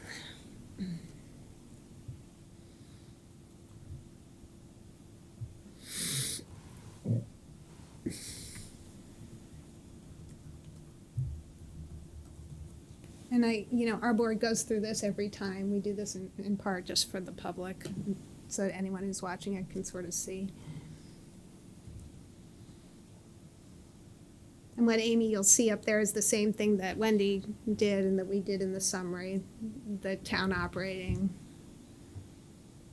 where that works down. Then we move down to what does it mean? We generally look at 350, 450, 550, and 750 homes. That's what we've done in the past, but you could do this for anything, and I'd just ask you to think about percents. Amy changed, you'll see the home value increase. We got a little bit more granular on that in the different ranges. What is the median? So a 350 home, that median was 27%. So a little less than the 27.7, and so for that type of house, it would be a 489 increase or a 517. Is the 350, is that the home value or the assessed value? The home value last year with a 27% increase to this year, so an equivalent home. You'll see a 26% increase at a 450. You start getting up to the 27% in the 550, and then 37% increase in some of the higher valued homes. And that's when you start to hit the $2,000 to $3,000 tax increase. But within these, if you change those, can you change them all to, 29%? Because some are gonna be 29 within that. So you start to get those kind of numbers, bring it down to 25. Some are also going to be 25.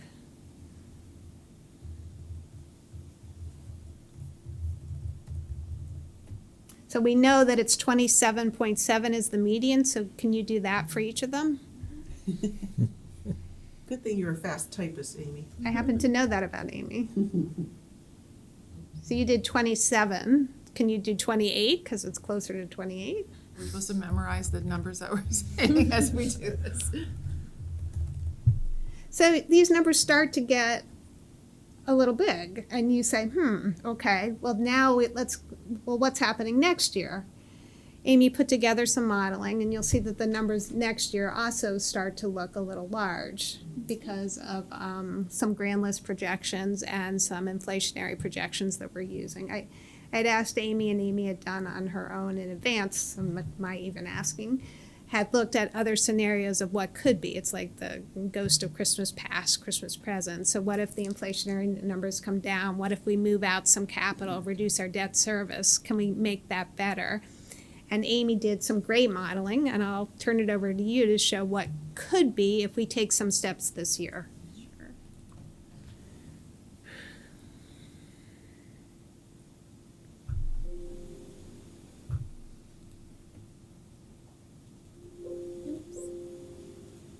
Just kidding. So this is better. These are better numbers than we were seeing in early March when the Board of Ed was here. Part of that is Francine found an entry error so that we were able to correct for. What was the magnitude of that error? It was big. It was It about was big. I think it went from over 1,000 to around 800 tax increase. between I'm sorry, I reconciling can't the two hear you. systems. It went from like around over 1,000 in a tax increase to around like 800. I mean, it was still big, but So fiscal year 25, the last modeling that we saw was basically taking, each of our expenditure line items, putting in a factor of, say, a 1.5% increase or a 3% increase, or, knowing that some are going to go above that and some are going to go below that. And then this scenario that I did was something just completely different. I was reading an article, and they're saying that the inflationary impact is anticipated to go down to about 4% by the end of 2023. So for this scenario, I kind of took the approach that, if the Board of Finance holds the town and the Board of Ed at that 4% increase, having that 4% increase, and then having what we know about our debt increase from Latimer continue to go up from the 8.3 to the 9.3. I put in some things here just for possible offsets. So essentially not using these individual rates of what the line items might increase, and just using an overall 4% for the town budget, the Board of Ed budget, taking the debt service as was planned thus far. And then this revenue line item, I took, your basic what's anticipated for next year, but then I also made some changes where right now we're funding a social worker via, the ARPA themed funds, and anticipating that that's going to come forward next year as a permanent request.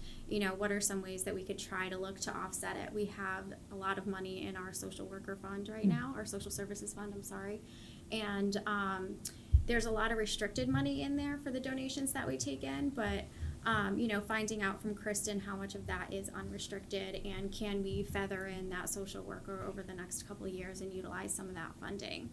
Also taking $500,000 from our capital reserve fund to offset the debt service. And then any potential savings that we might have this year, putting aside, $500,000 to offset for next year as well.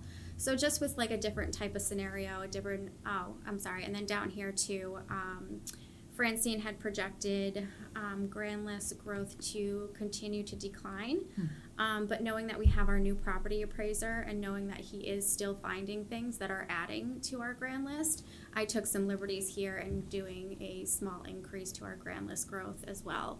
So with those updated estimates or assumptions, if you will, it brings it down from about an $800 increase to about a $350 increase. Keep going down. So Francine still projecting the same amount, but you're making a more rosy assumption. Exactly. Okay. Just based on prior years and knowing that our property appraiser is still finding things as he goes out to evaluate I didn't properties. quite understand why she was thinking it would go down so much anyway. Well, part of that was an error. Yeah, so part of it was an error and part of it is after reval. And, she gives her best guess. I just changed it based on history. So we've seen an increase in the prior years. I know that there's additional work going on. So I'm painting a little bit of a better picture. Could it be wrong? Absolutely. Could it be right? Sure. So, just looking at different scenarios, the 357, that could be right. The $800 increase, that could be right. It could be somewhere in the middle. It's a big range. Yeah. Right.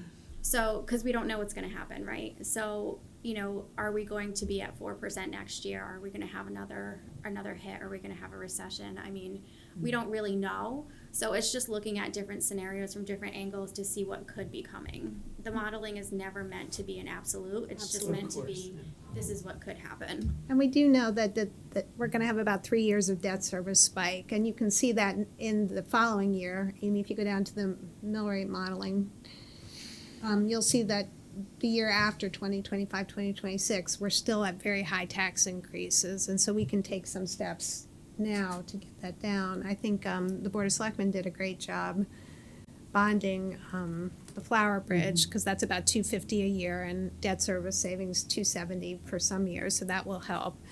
And then the other thing we had asked Amy to do was look at scenarios as how we could use that. The Board of Selectmen projection is 10 years of savings, but it's a modest saving over those 10 years. We know that we've got a 3-year spike in debt service. Could we take that same amount of dollars and condense it into a 3-year period to get us through this rough spot? Because you'll see that we're in the high tax.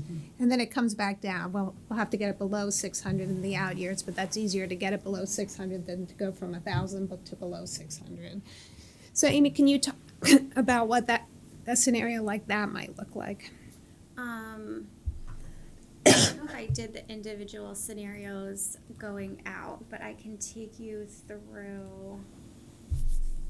You can take us through next year, or the plan for this year and next year and the alternative. So essentially, when the Board of Selectmen had approved their budget, they had approved $500,000 coming out of CNR and $739,535 coming out of the ARPA-themed funds to offset the fiscal year 23 issuance that's going to happen in May.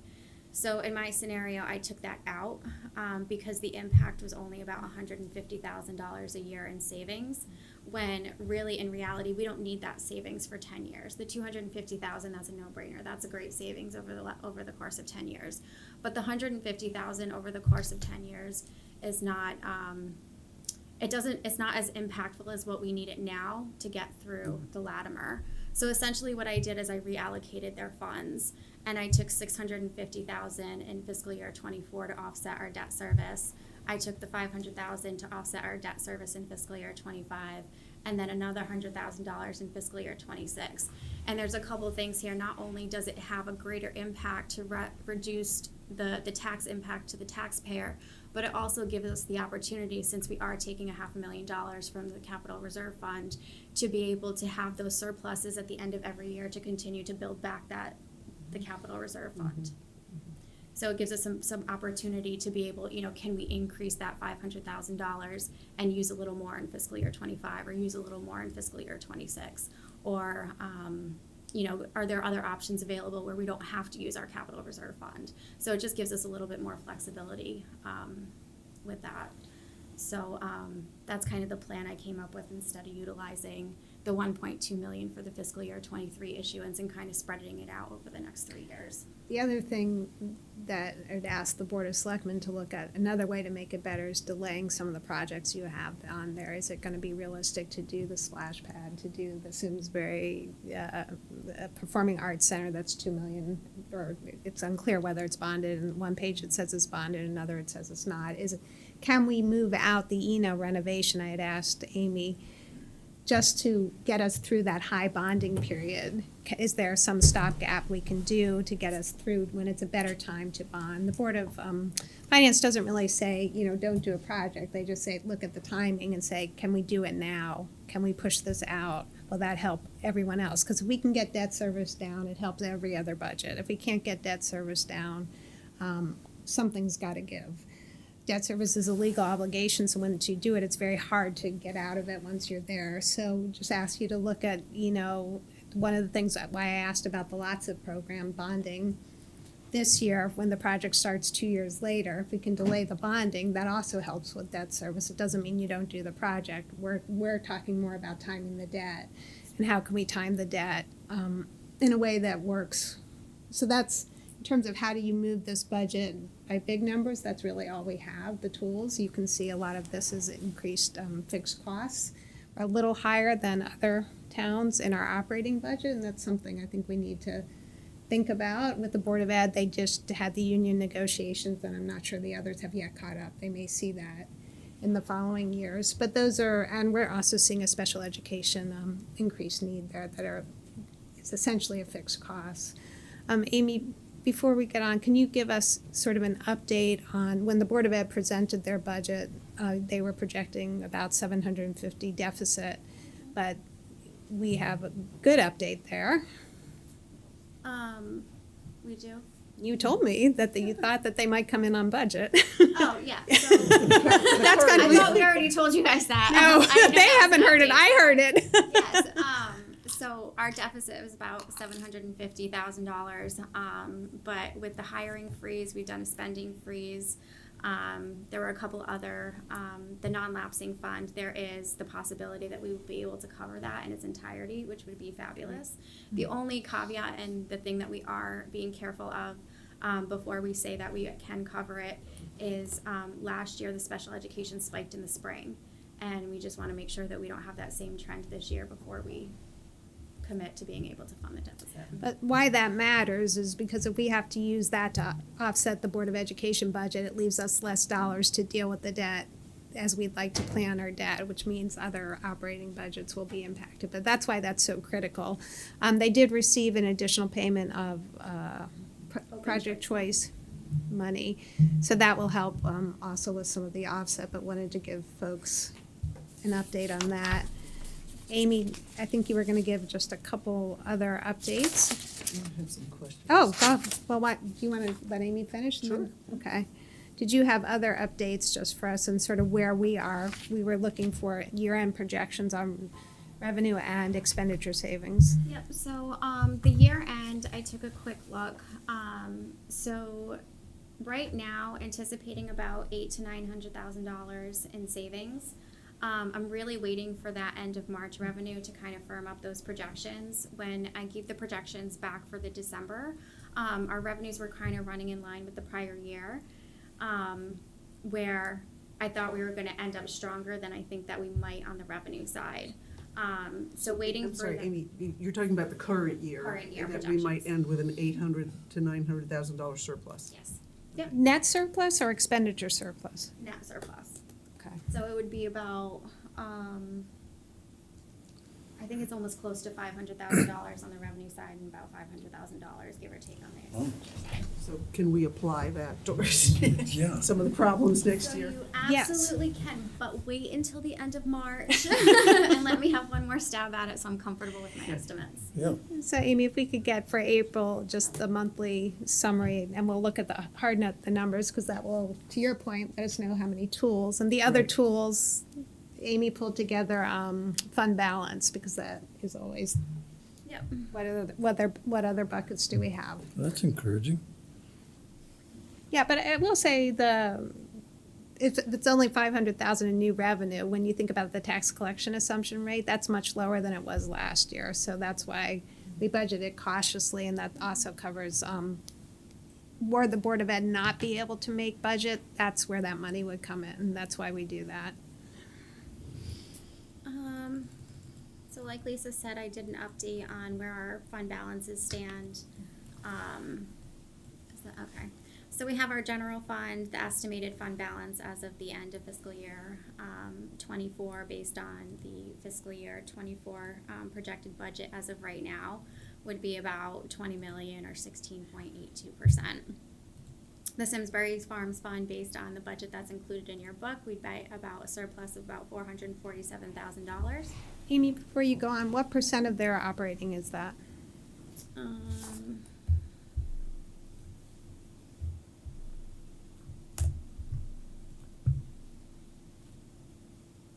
About 15%. The Capital Reserve Fund, if everything stays the way it's proposed right now, including the fiscal year 23 debt issuance offset of the 500,000, this Capital Reserve Fund will have about 1.2 million left in it. And we break out, that's for the unassigned balance, and then we break out the private duty fund money.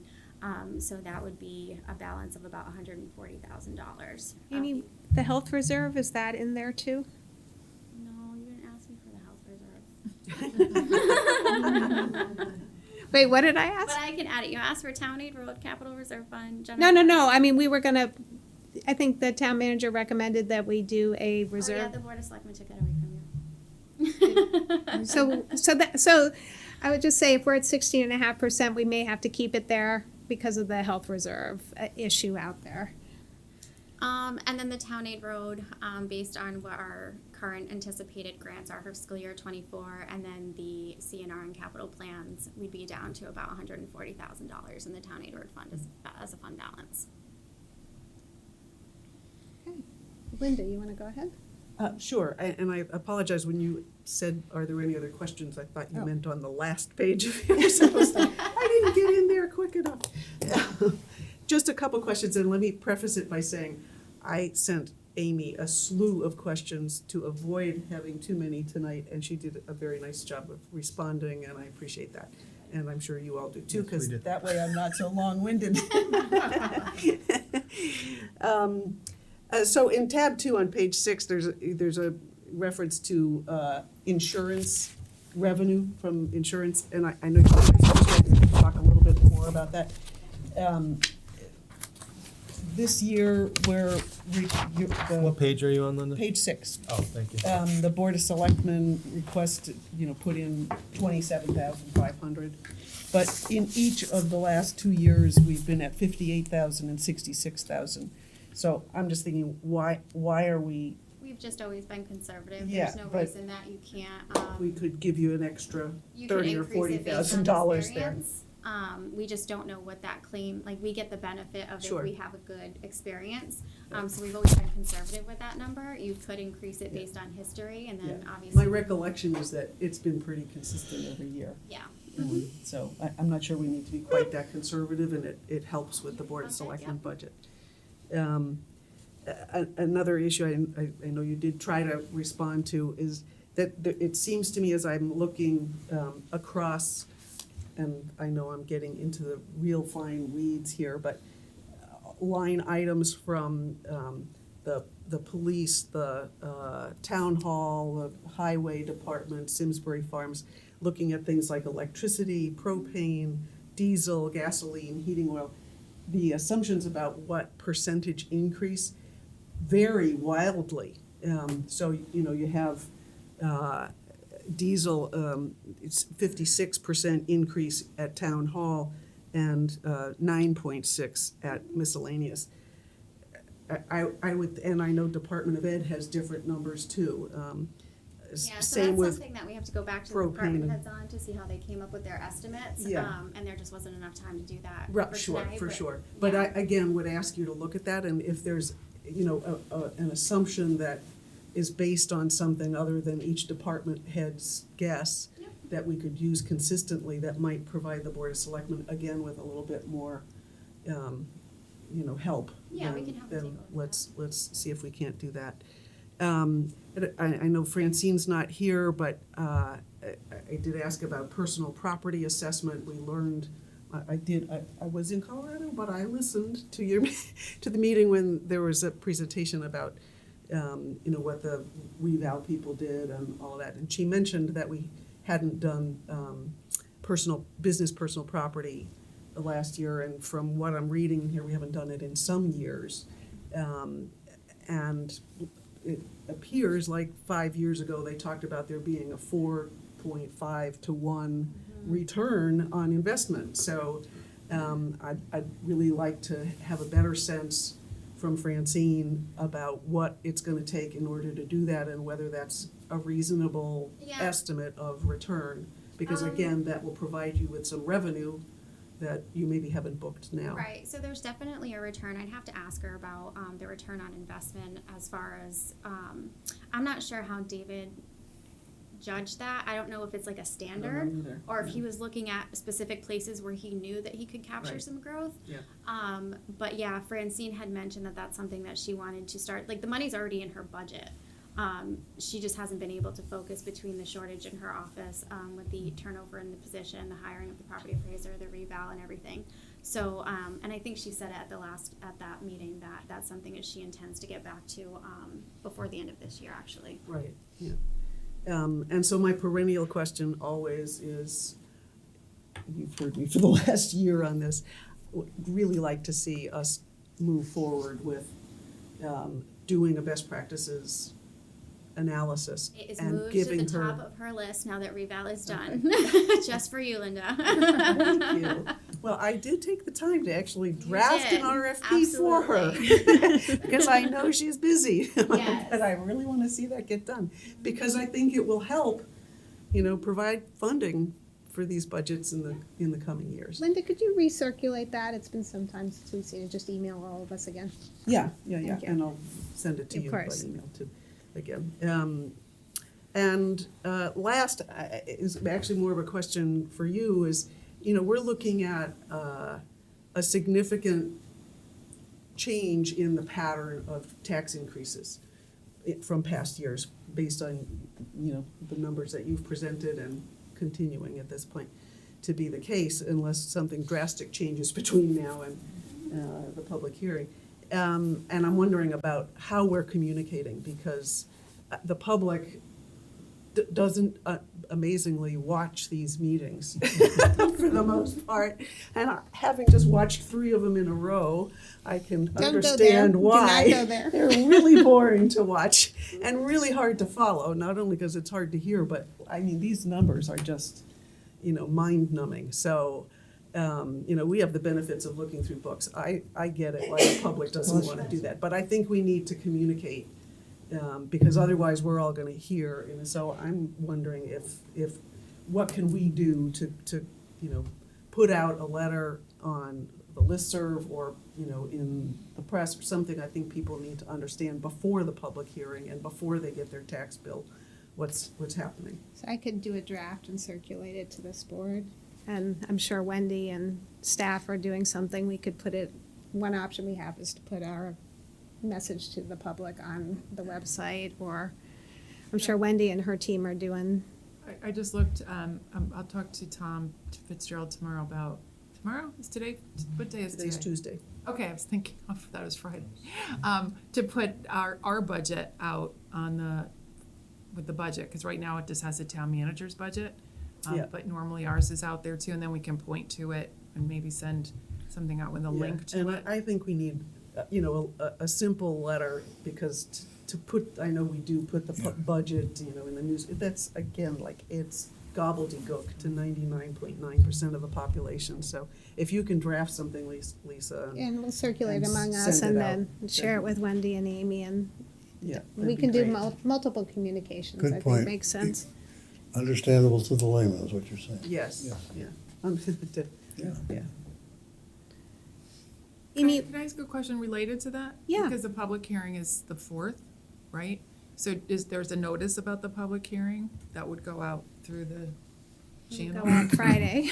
right? So that could, Yeah, I know could- there's a legal notice, but embedded in that, we could also include something. Yeah, that's a with the great Would love budget, if you did that. right? Yeah. And say, this is your chance and here's our budget, what's gonna be presented there. So why don't we try to get something to you from. And I don't know the logistics, because that's not my realm, but I would talk to Tom and, Yeah, we can touch base with Tom. Right. Melissa would typically handle that. Yeah, so we that's can what I research thought. how we do it, yeah. but it's a legal notice, but can you also Absolutely. include more in there?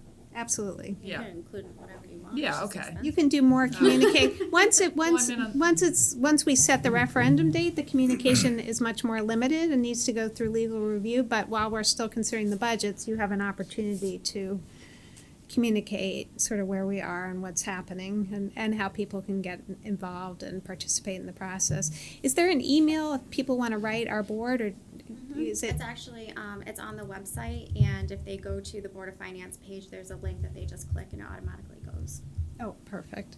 So obviously we welcome that. Amy, following up on Linda's, do you have, we assigned money for the assessor audit last year, 150, but we were hoping to get a more granular number as to what it is. Do we know what we should budget for that? I actually have not looked for an update, so I can do that. Okay. And then on just a specific question on one of the capital pages on the Simsbury Performing Arts Center, there are 2 things in the summary. It says no bonding, but on the actual page, the capital page, it says there is bonding, and we just wanted to get clarity on where that was. With the understanding that if bonding is involved, it's probably going to need to be pushed out, based on the analysis we're seeing there. Want to open it up to other members, and then we can sort of see what direction we want to go. See, I tried to be quick. I'll try to be. Wendy, I think it was like your second slide. I got to give credit to whoever made the chart up front. Can you pull it? Are you able to? I hope I did. It's not the bar graph, but it's the line graph that just shows the value going up. Grand list. The grand list. Oh.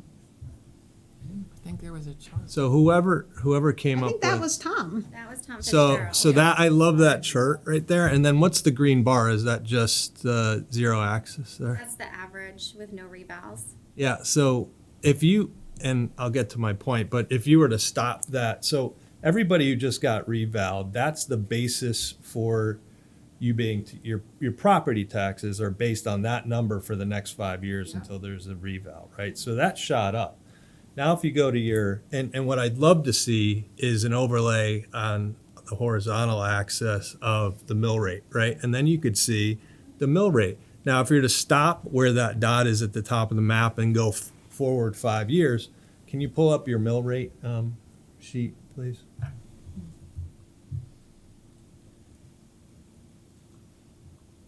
And while I agree with Linda wholeheartedly that it's hard to even sit through watching your own meeting, what you'll see is our mill rate is look at how low it is. It's a 31.78, and within that 5 years, your mill rate goes up 30%, Right. and that is the mill rate on your valuation that was made this year, which was 27 to 30% increase. So it's not just about this year. Yeah. My personal feeling is I would be less aggressive on our assumptions based on, articles on where interest rates will be or whether a barrel of oil will be $80 or $40 and what our diesel costs are going to be, and more aggressive on scaling back our budgets. So, Madam Chair, I don't know if we are going to give the guidance similar to the benefit of guidance to the Board of Selectmen as we did Board of Ed. But, I had asked for a 15% reduction in the Board of Ed's budget, and I would, depending on what direction we go here, would like to offer some guidance to the Board of Selectmen as well as where I think the operating budget needs to go, and possibly, how much we need to defer from our borrowing costs this year. That's kind of the context, high-level context I'd like to put in perspective for the, members of the public who are watching or listening to this still, is that your home values went up 30%, and your mill rate's going to go up 30% over the next 5 years. So it's not just about this year. We need to cut back on our spending this year as well as next year and in following years, if we want to continue to be an attractive town for people who want to take advantage of a brand new school we're building without having to pay exorbitant taxes, to be able to bring a young family here. We talk about wanting to keep, people who work in town being able to live in town, and we're not headed in that direction. So those would be my, thoughts, high level, prior to giving any guidance if we go down that road. Open it up to other comments. I would just build on that remark that if you extrapolate this over the next 10 years or more at this rate, one of the questions is, does Simsbury become the kind of town that was just described, or does the excellence of our education and the cost of it mean that it's a more expensive town with an outstanding education system? That's the basic. That's where the fork in the road starts to widen. I appreciate the remark. And I would also echo Derek's comments and build on Art's point in that we have aging infrastructure. Latimer Lane is not the only old school. So it is only a matter of time before the BOE's coming in front of us going, one of the other buildings needs a major refurbishment. We already know it does. Right. Right. It's already out there, right? They're already planting the seeds. Yeah, I second everything that's been said. It's a dynamic process that Derek's describing, whereby people will have to move out after their kids get out of the schools, and the net result is further increases in taxes and a further depreciation of the diversity of our community. So these are long-term problems that we have to address as a policy matter, not simply as cutting line items. That is when we talk about the budget and what we want the town to be like, the overall picture is as important a factor as any individual project or expenditure. Linda? I concur. I mean, I've said this for years. I always worry about the sort of death spiral that you can get into. I mean, we all want good services, and we'd love to see, the budget be fully funded, but we don't want to start driving people out of town because they can't afford the taxes, and that lowers your house value and drives businesses away because taxes are going up too much, which increases your house taxes. I mean, it becomes a self-perpetuating negative spiral if you go too far. But I mean, that said, part of what makes this town attractive, as Art said, is the great school system and the wonderful services that we have in town. So it's finding that balance where we can support all those good services while still staying reasonably affordable and competitive with the other towns.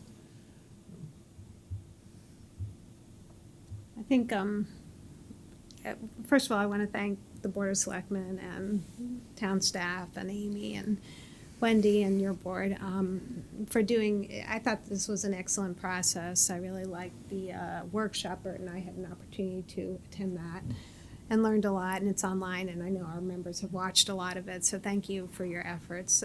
As I think Art said it best maybe 6 weeks ago, when he said, you look at every one and every explanation makes perfect sense. Mm-hmm. But when you look at the whole thing, it's a lot of money. And it's going to be a hardship on some. We're looking at, I think, Wendy, if I can say this publicly, you said your taxes are going up $700. So people are going to, a friend of mine's going up $1,000. So but some people, 10% will have no tax increase this year. But we know that the spending is going up. We did ask the Board of Ed to look for $750 based on what I heard today, because there really was there's excellent rationale for everything.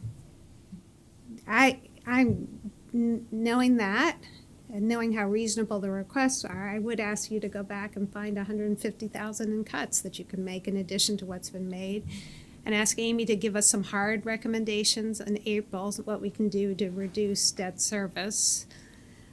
I'm not doing it as a mandate for sure, because we're going to present your budget and get feedback from the public on what you do. We're not going to make any reductions at this point until we hear from the public, because I think we owe the public. You've certainly given a great rationale for everything you do, and we should get feedback from the public before we make any changes to your budget or the Board of Ed. The Board of Ed may come in with an amended budget because of the scheduling. We weren't able to do that. Your changes would have to be made at the hearing instead.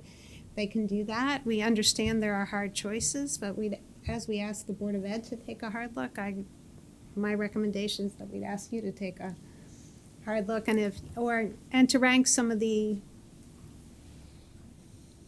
if you're having a hard time, to rank some of the additions you did, and just let us know, and we'll fund as much as we can. Some of that will depend on the public feedback, and some of it will depend on what magic Amy is able to work doing the alternate debt service savings. We did have some good news. Our interest income went up $30,000 in 2 days, so that's part of it right there. And you can count a little more for insurance revenue. Insurance revenue. Amy did her analysis, and then the vacancy rate, that can go up 15, so that's 20, 35, and 65 right there. So the rest is... You came up with 150? Yeah, and you said 15%. That was. Well, no, I was just wondering what was... So I pulled it out of my head. I looked at every line item in there, and I found 150 that I thought could be done without a lot of impact to individuals. What's that percent? What's the percentage? Do you know? The percent of that is small. He's on what? What's the total increase? What's the town budget or the operating budget? Yeah. But you weren't talking about a 15% cut in the budget. You were talking about a 15% cut in the increase. Yeah. Yeah. I mean, if you look at the increases, the Board of Ed's increase after fixed costs is about 125. The Board of Selectmen's is about 2 something. If you take out the cash for capital in there, what was it, CNR cash, Yeah. the 310 and that. So it's a little bit higher in percentage-wise, but dollar-wise, of course, the Board of Ed's dollars are more. Again, I'm sorry, what is the operating budget for the Board of Selectmen? What's the number? I have it right here, Or the. 27,914, So 27,914, and they're looking, what is it, almost 5.5 or something? yeah. 7,914. I mean, it's 31,841 if you include all the transfers. But what's the net increase in the town budget? Town budget increases 642. Oh, 642. Yeah, so one of the things I did ask Amy to do is, do we comply with the state cap? And she ran the numbers and we do not. But she does not think that that will lead to a reduction in revenue, and I've asked her to reach out to council just to confirm that, because we don't get municipal revenue sharing. But if you use that as a guide, it's a lot of spending. Is there a reason for the spending? Yes. But wait a minute, so you're saying both of you agree that we would be above the cap, and you're just hoping that the state doesn't nail us for it? No. No, we don't get, so the cap is so that we can get our municipal revenue sharing money, but we Right. never get municipal revenue sharing money, so it doesn't matter if we meet the cap or not. There's no financial penalty from the state for us. Except that they may give some this year because they're swimming in cash. So we don't know, but I've just asked Amy to reach out to And isn't the council. car tax reimbursement considered municipal revenue sharing? It was, they changed the name of it. Oh, because it used to be MRS. so, Yes. like, Yeah, they changed. They There's did money change, there. they changed but the point is, we would like to be beneath that. Right. If we can. And for our April meeting, I just asked Amy to reach out to Bob DiCrescenzo to make sure we have something in writing, because we don't want to put anything at risk accidentally. And I'd rather have that on the council than Amy's shoulders. So are you two, Derek and Lisa, kind of on the same request level? I think my request level would be consistent on a percentage basis with my recommendation to the Board of Ed. No, with the Board of Ed, 15% of increase. And how does Reduction. that compare to the 150? I don't know, that's what I was trying to figure out. Oh, well, maybe Amy could figure that out. So you want to know what a 15%? Off the What's the increase. increase? What was the increase Like dollar 1.4. amount? It was, It's gonna be a little bit more than yours, I think, Lisa. I mean, I think it should be easy. So the increase was about 1.5 million, so you want 15% of that? Yeah, so what is that? Yeah, so 22. 175, is that what it is? Or no, Derek said 220, I'm at 150, 220. 237. 237. It's not that far With apart. with pushing out, I would say between 2 to 2.5 million in capital projects. Not in the current year, but the out years to work on the debt service. Yeah, debt service, yeah. So they don't have to vote on those, but we'd like to see that modeled. That makes sense. And then Amy's strategy of using the condensed dollars to get us through the worst part, the debt service, to make it palatable Yeah. as we get that. Again, Amber and Wendy, as you conveyed to board members, this is not a definite cut. It was just like you to think about it, see if you can go back, take another look. We asked the Board of Ed too. I think all of us agree this is a tough budget year. We understand why it's a tough budget year. It doesn't make it easier on people who are living on fixed incomes or maybe struggling with that. But we also understand that the cuts may result in things you don't want to see, and we'd like to understand that. We'd ask you to look at low impact, not front facing stuff, as I'm sure you will.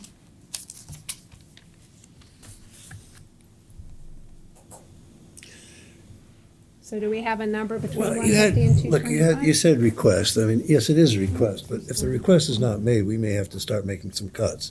Right. And so it's a request with some sincerity and conviction and determination behind it. If you want to find a number, we can do it. I think my point is, I think we're between 1.5 and 2. There are Obviously, members of the Board of Finance be a one or the other, but that's the range. I don't know, would you want to split the baby tonight? I don't know.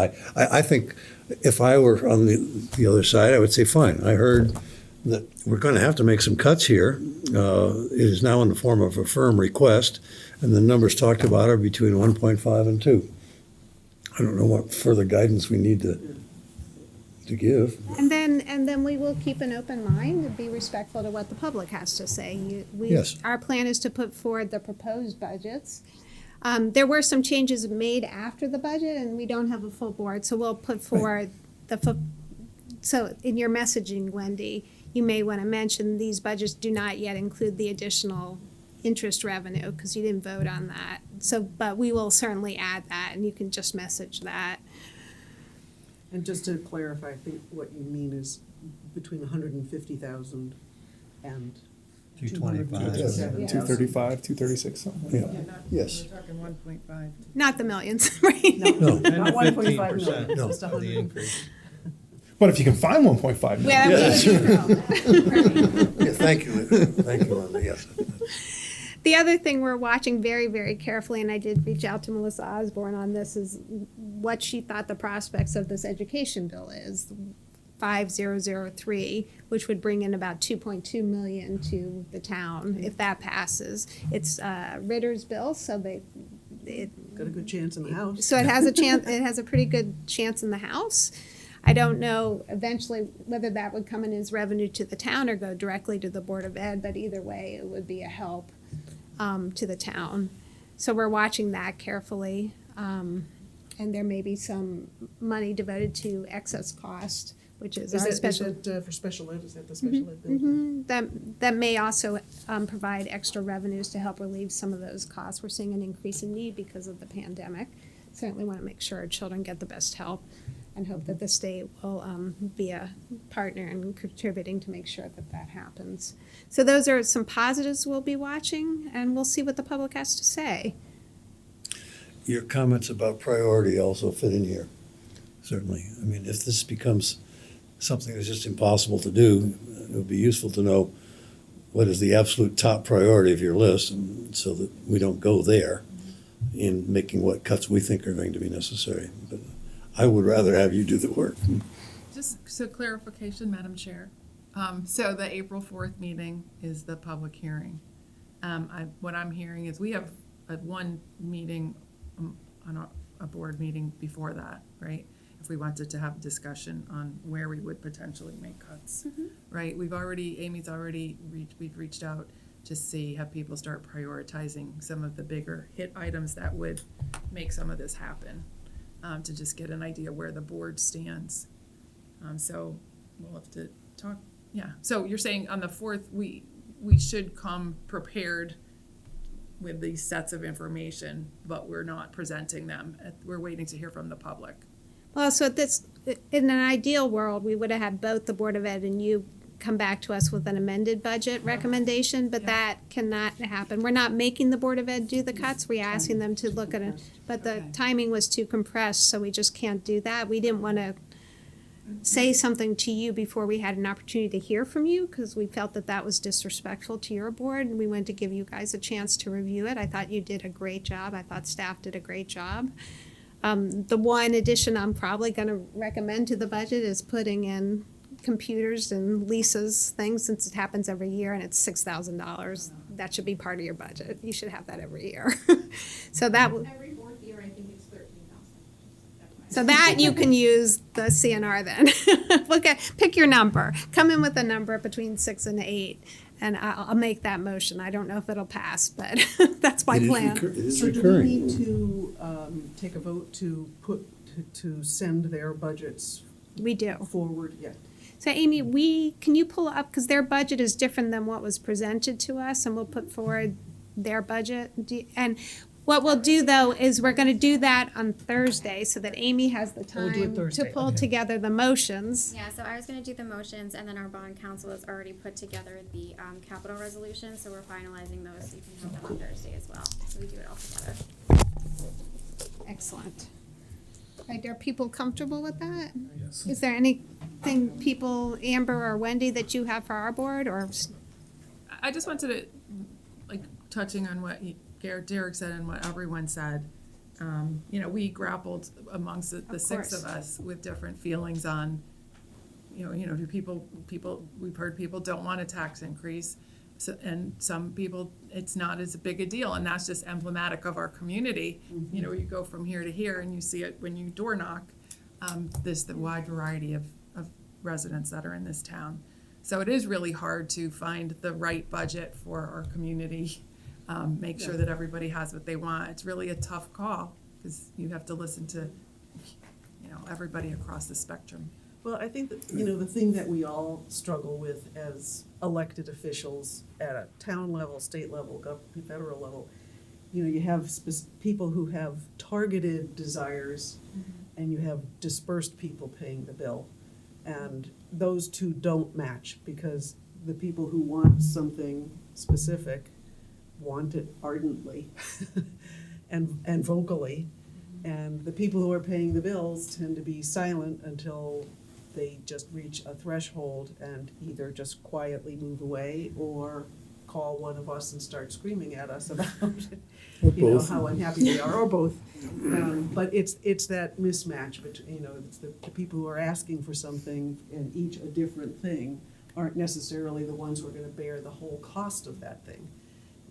So it's difficult for all of us.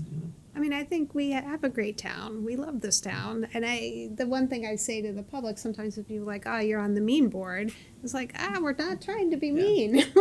I think everyone here has an idea of, we love our schools. Most of us moved here for the schools, or the open space, or the roads even. We have the best roads in town.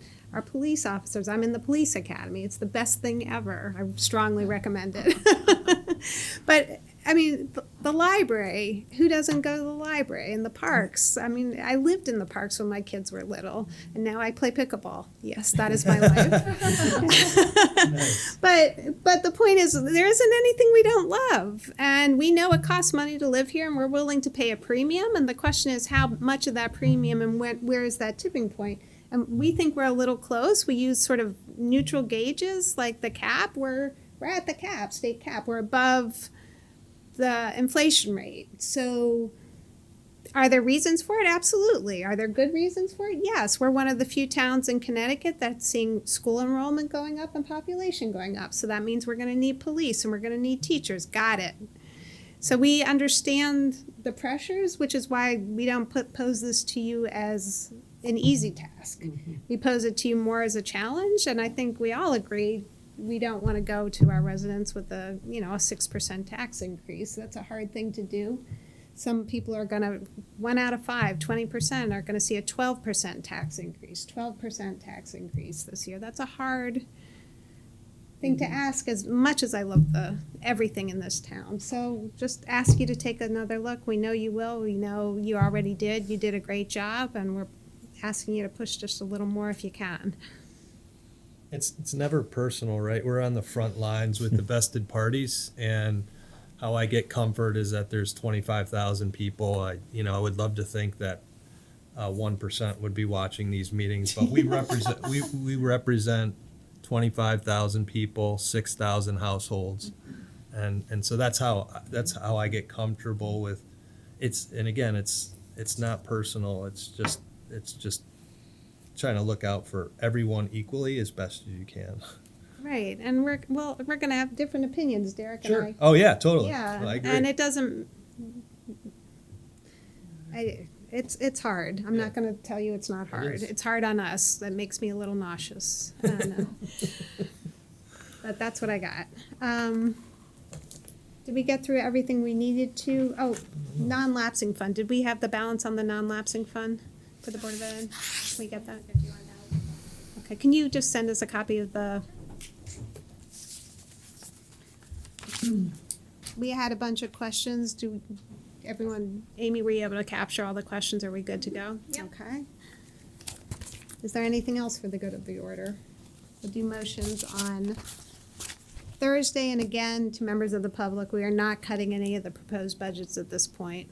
we're evaluating them, they will go to the public for public hearing, and we will listen, and we hope the public gets back to us, because this is a year I would love to have the input.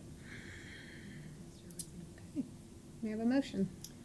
I move to I move that adjourn. we go for dinner. I second that. All in favor, please say aye. Aye. All right, thank Aye. you, everyone.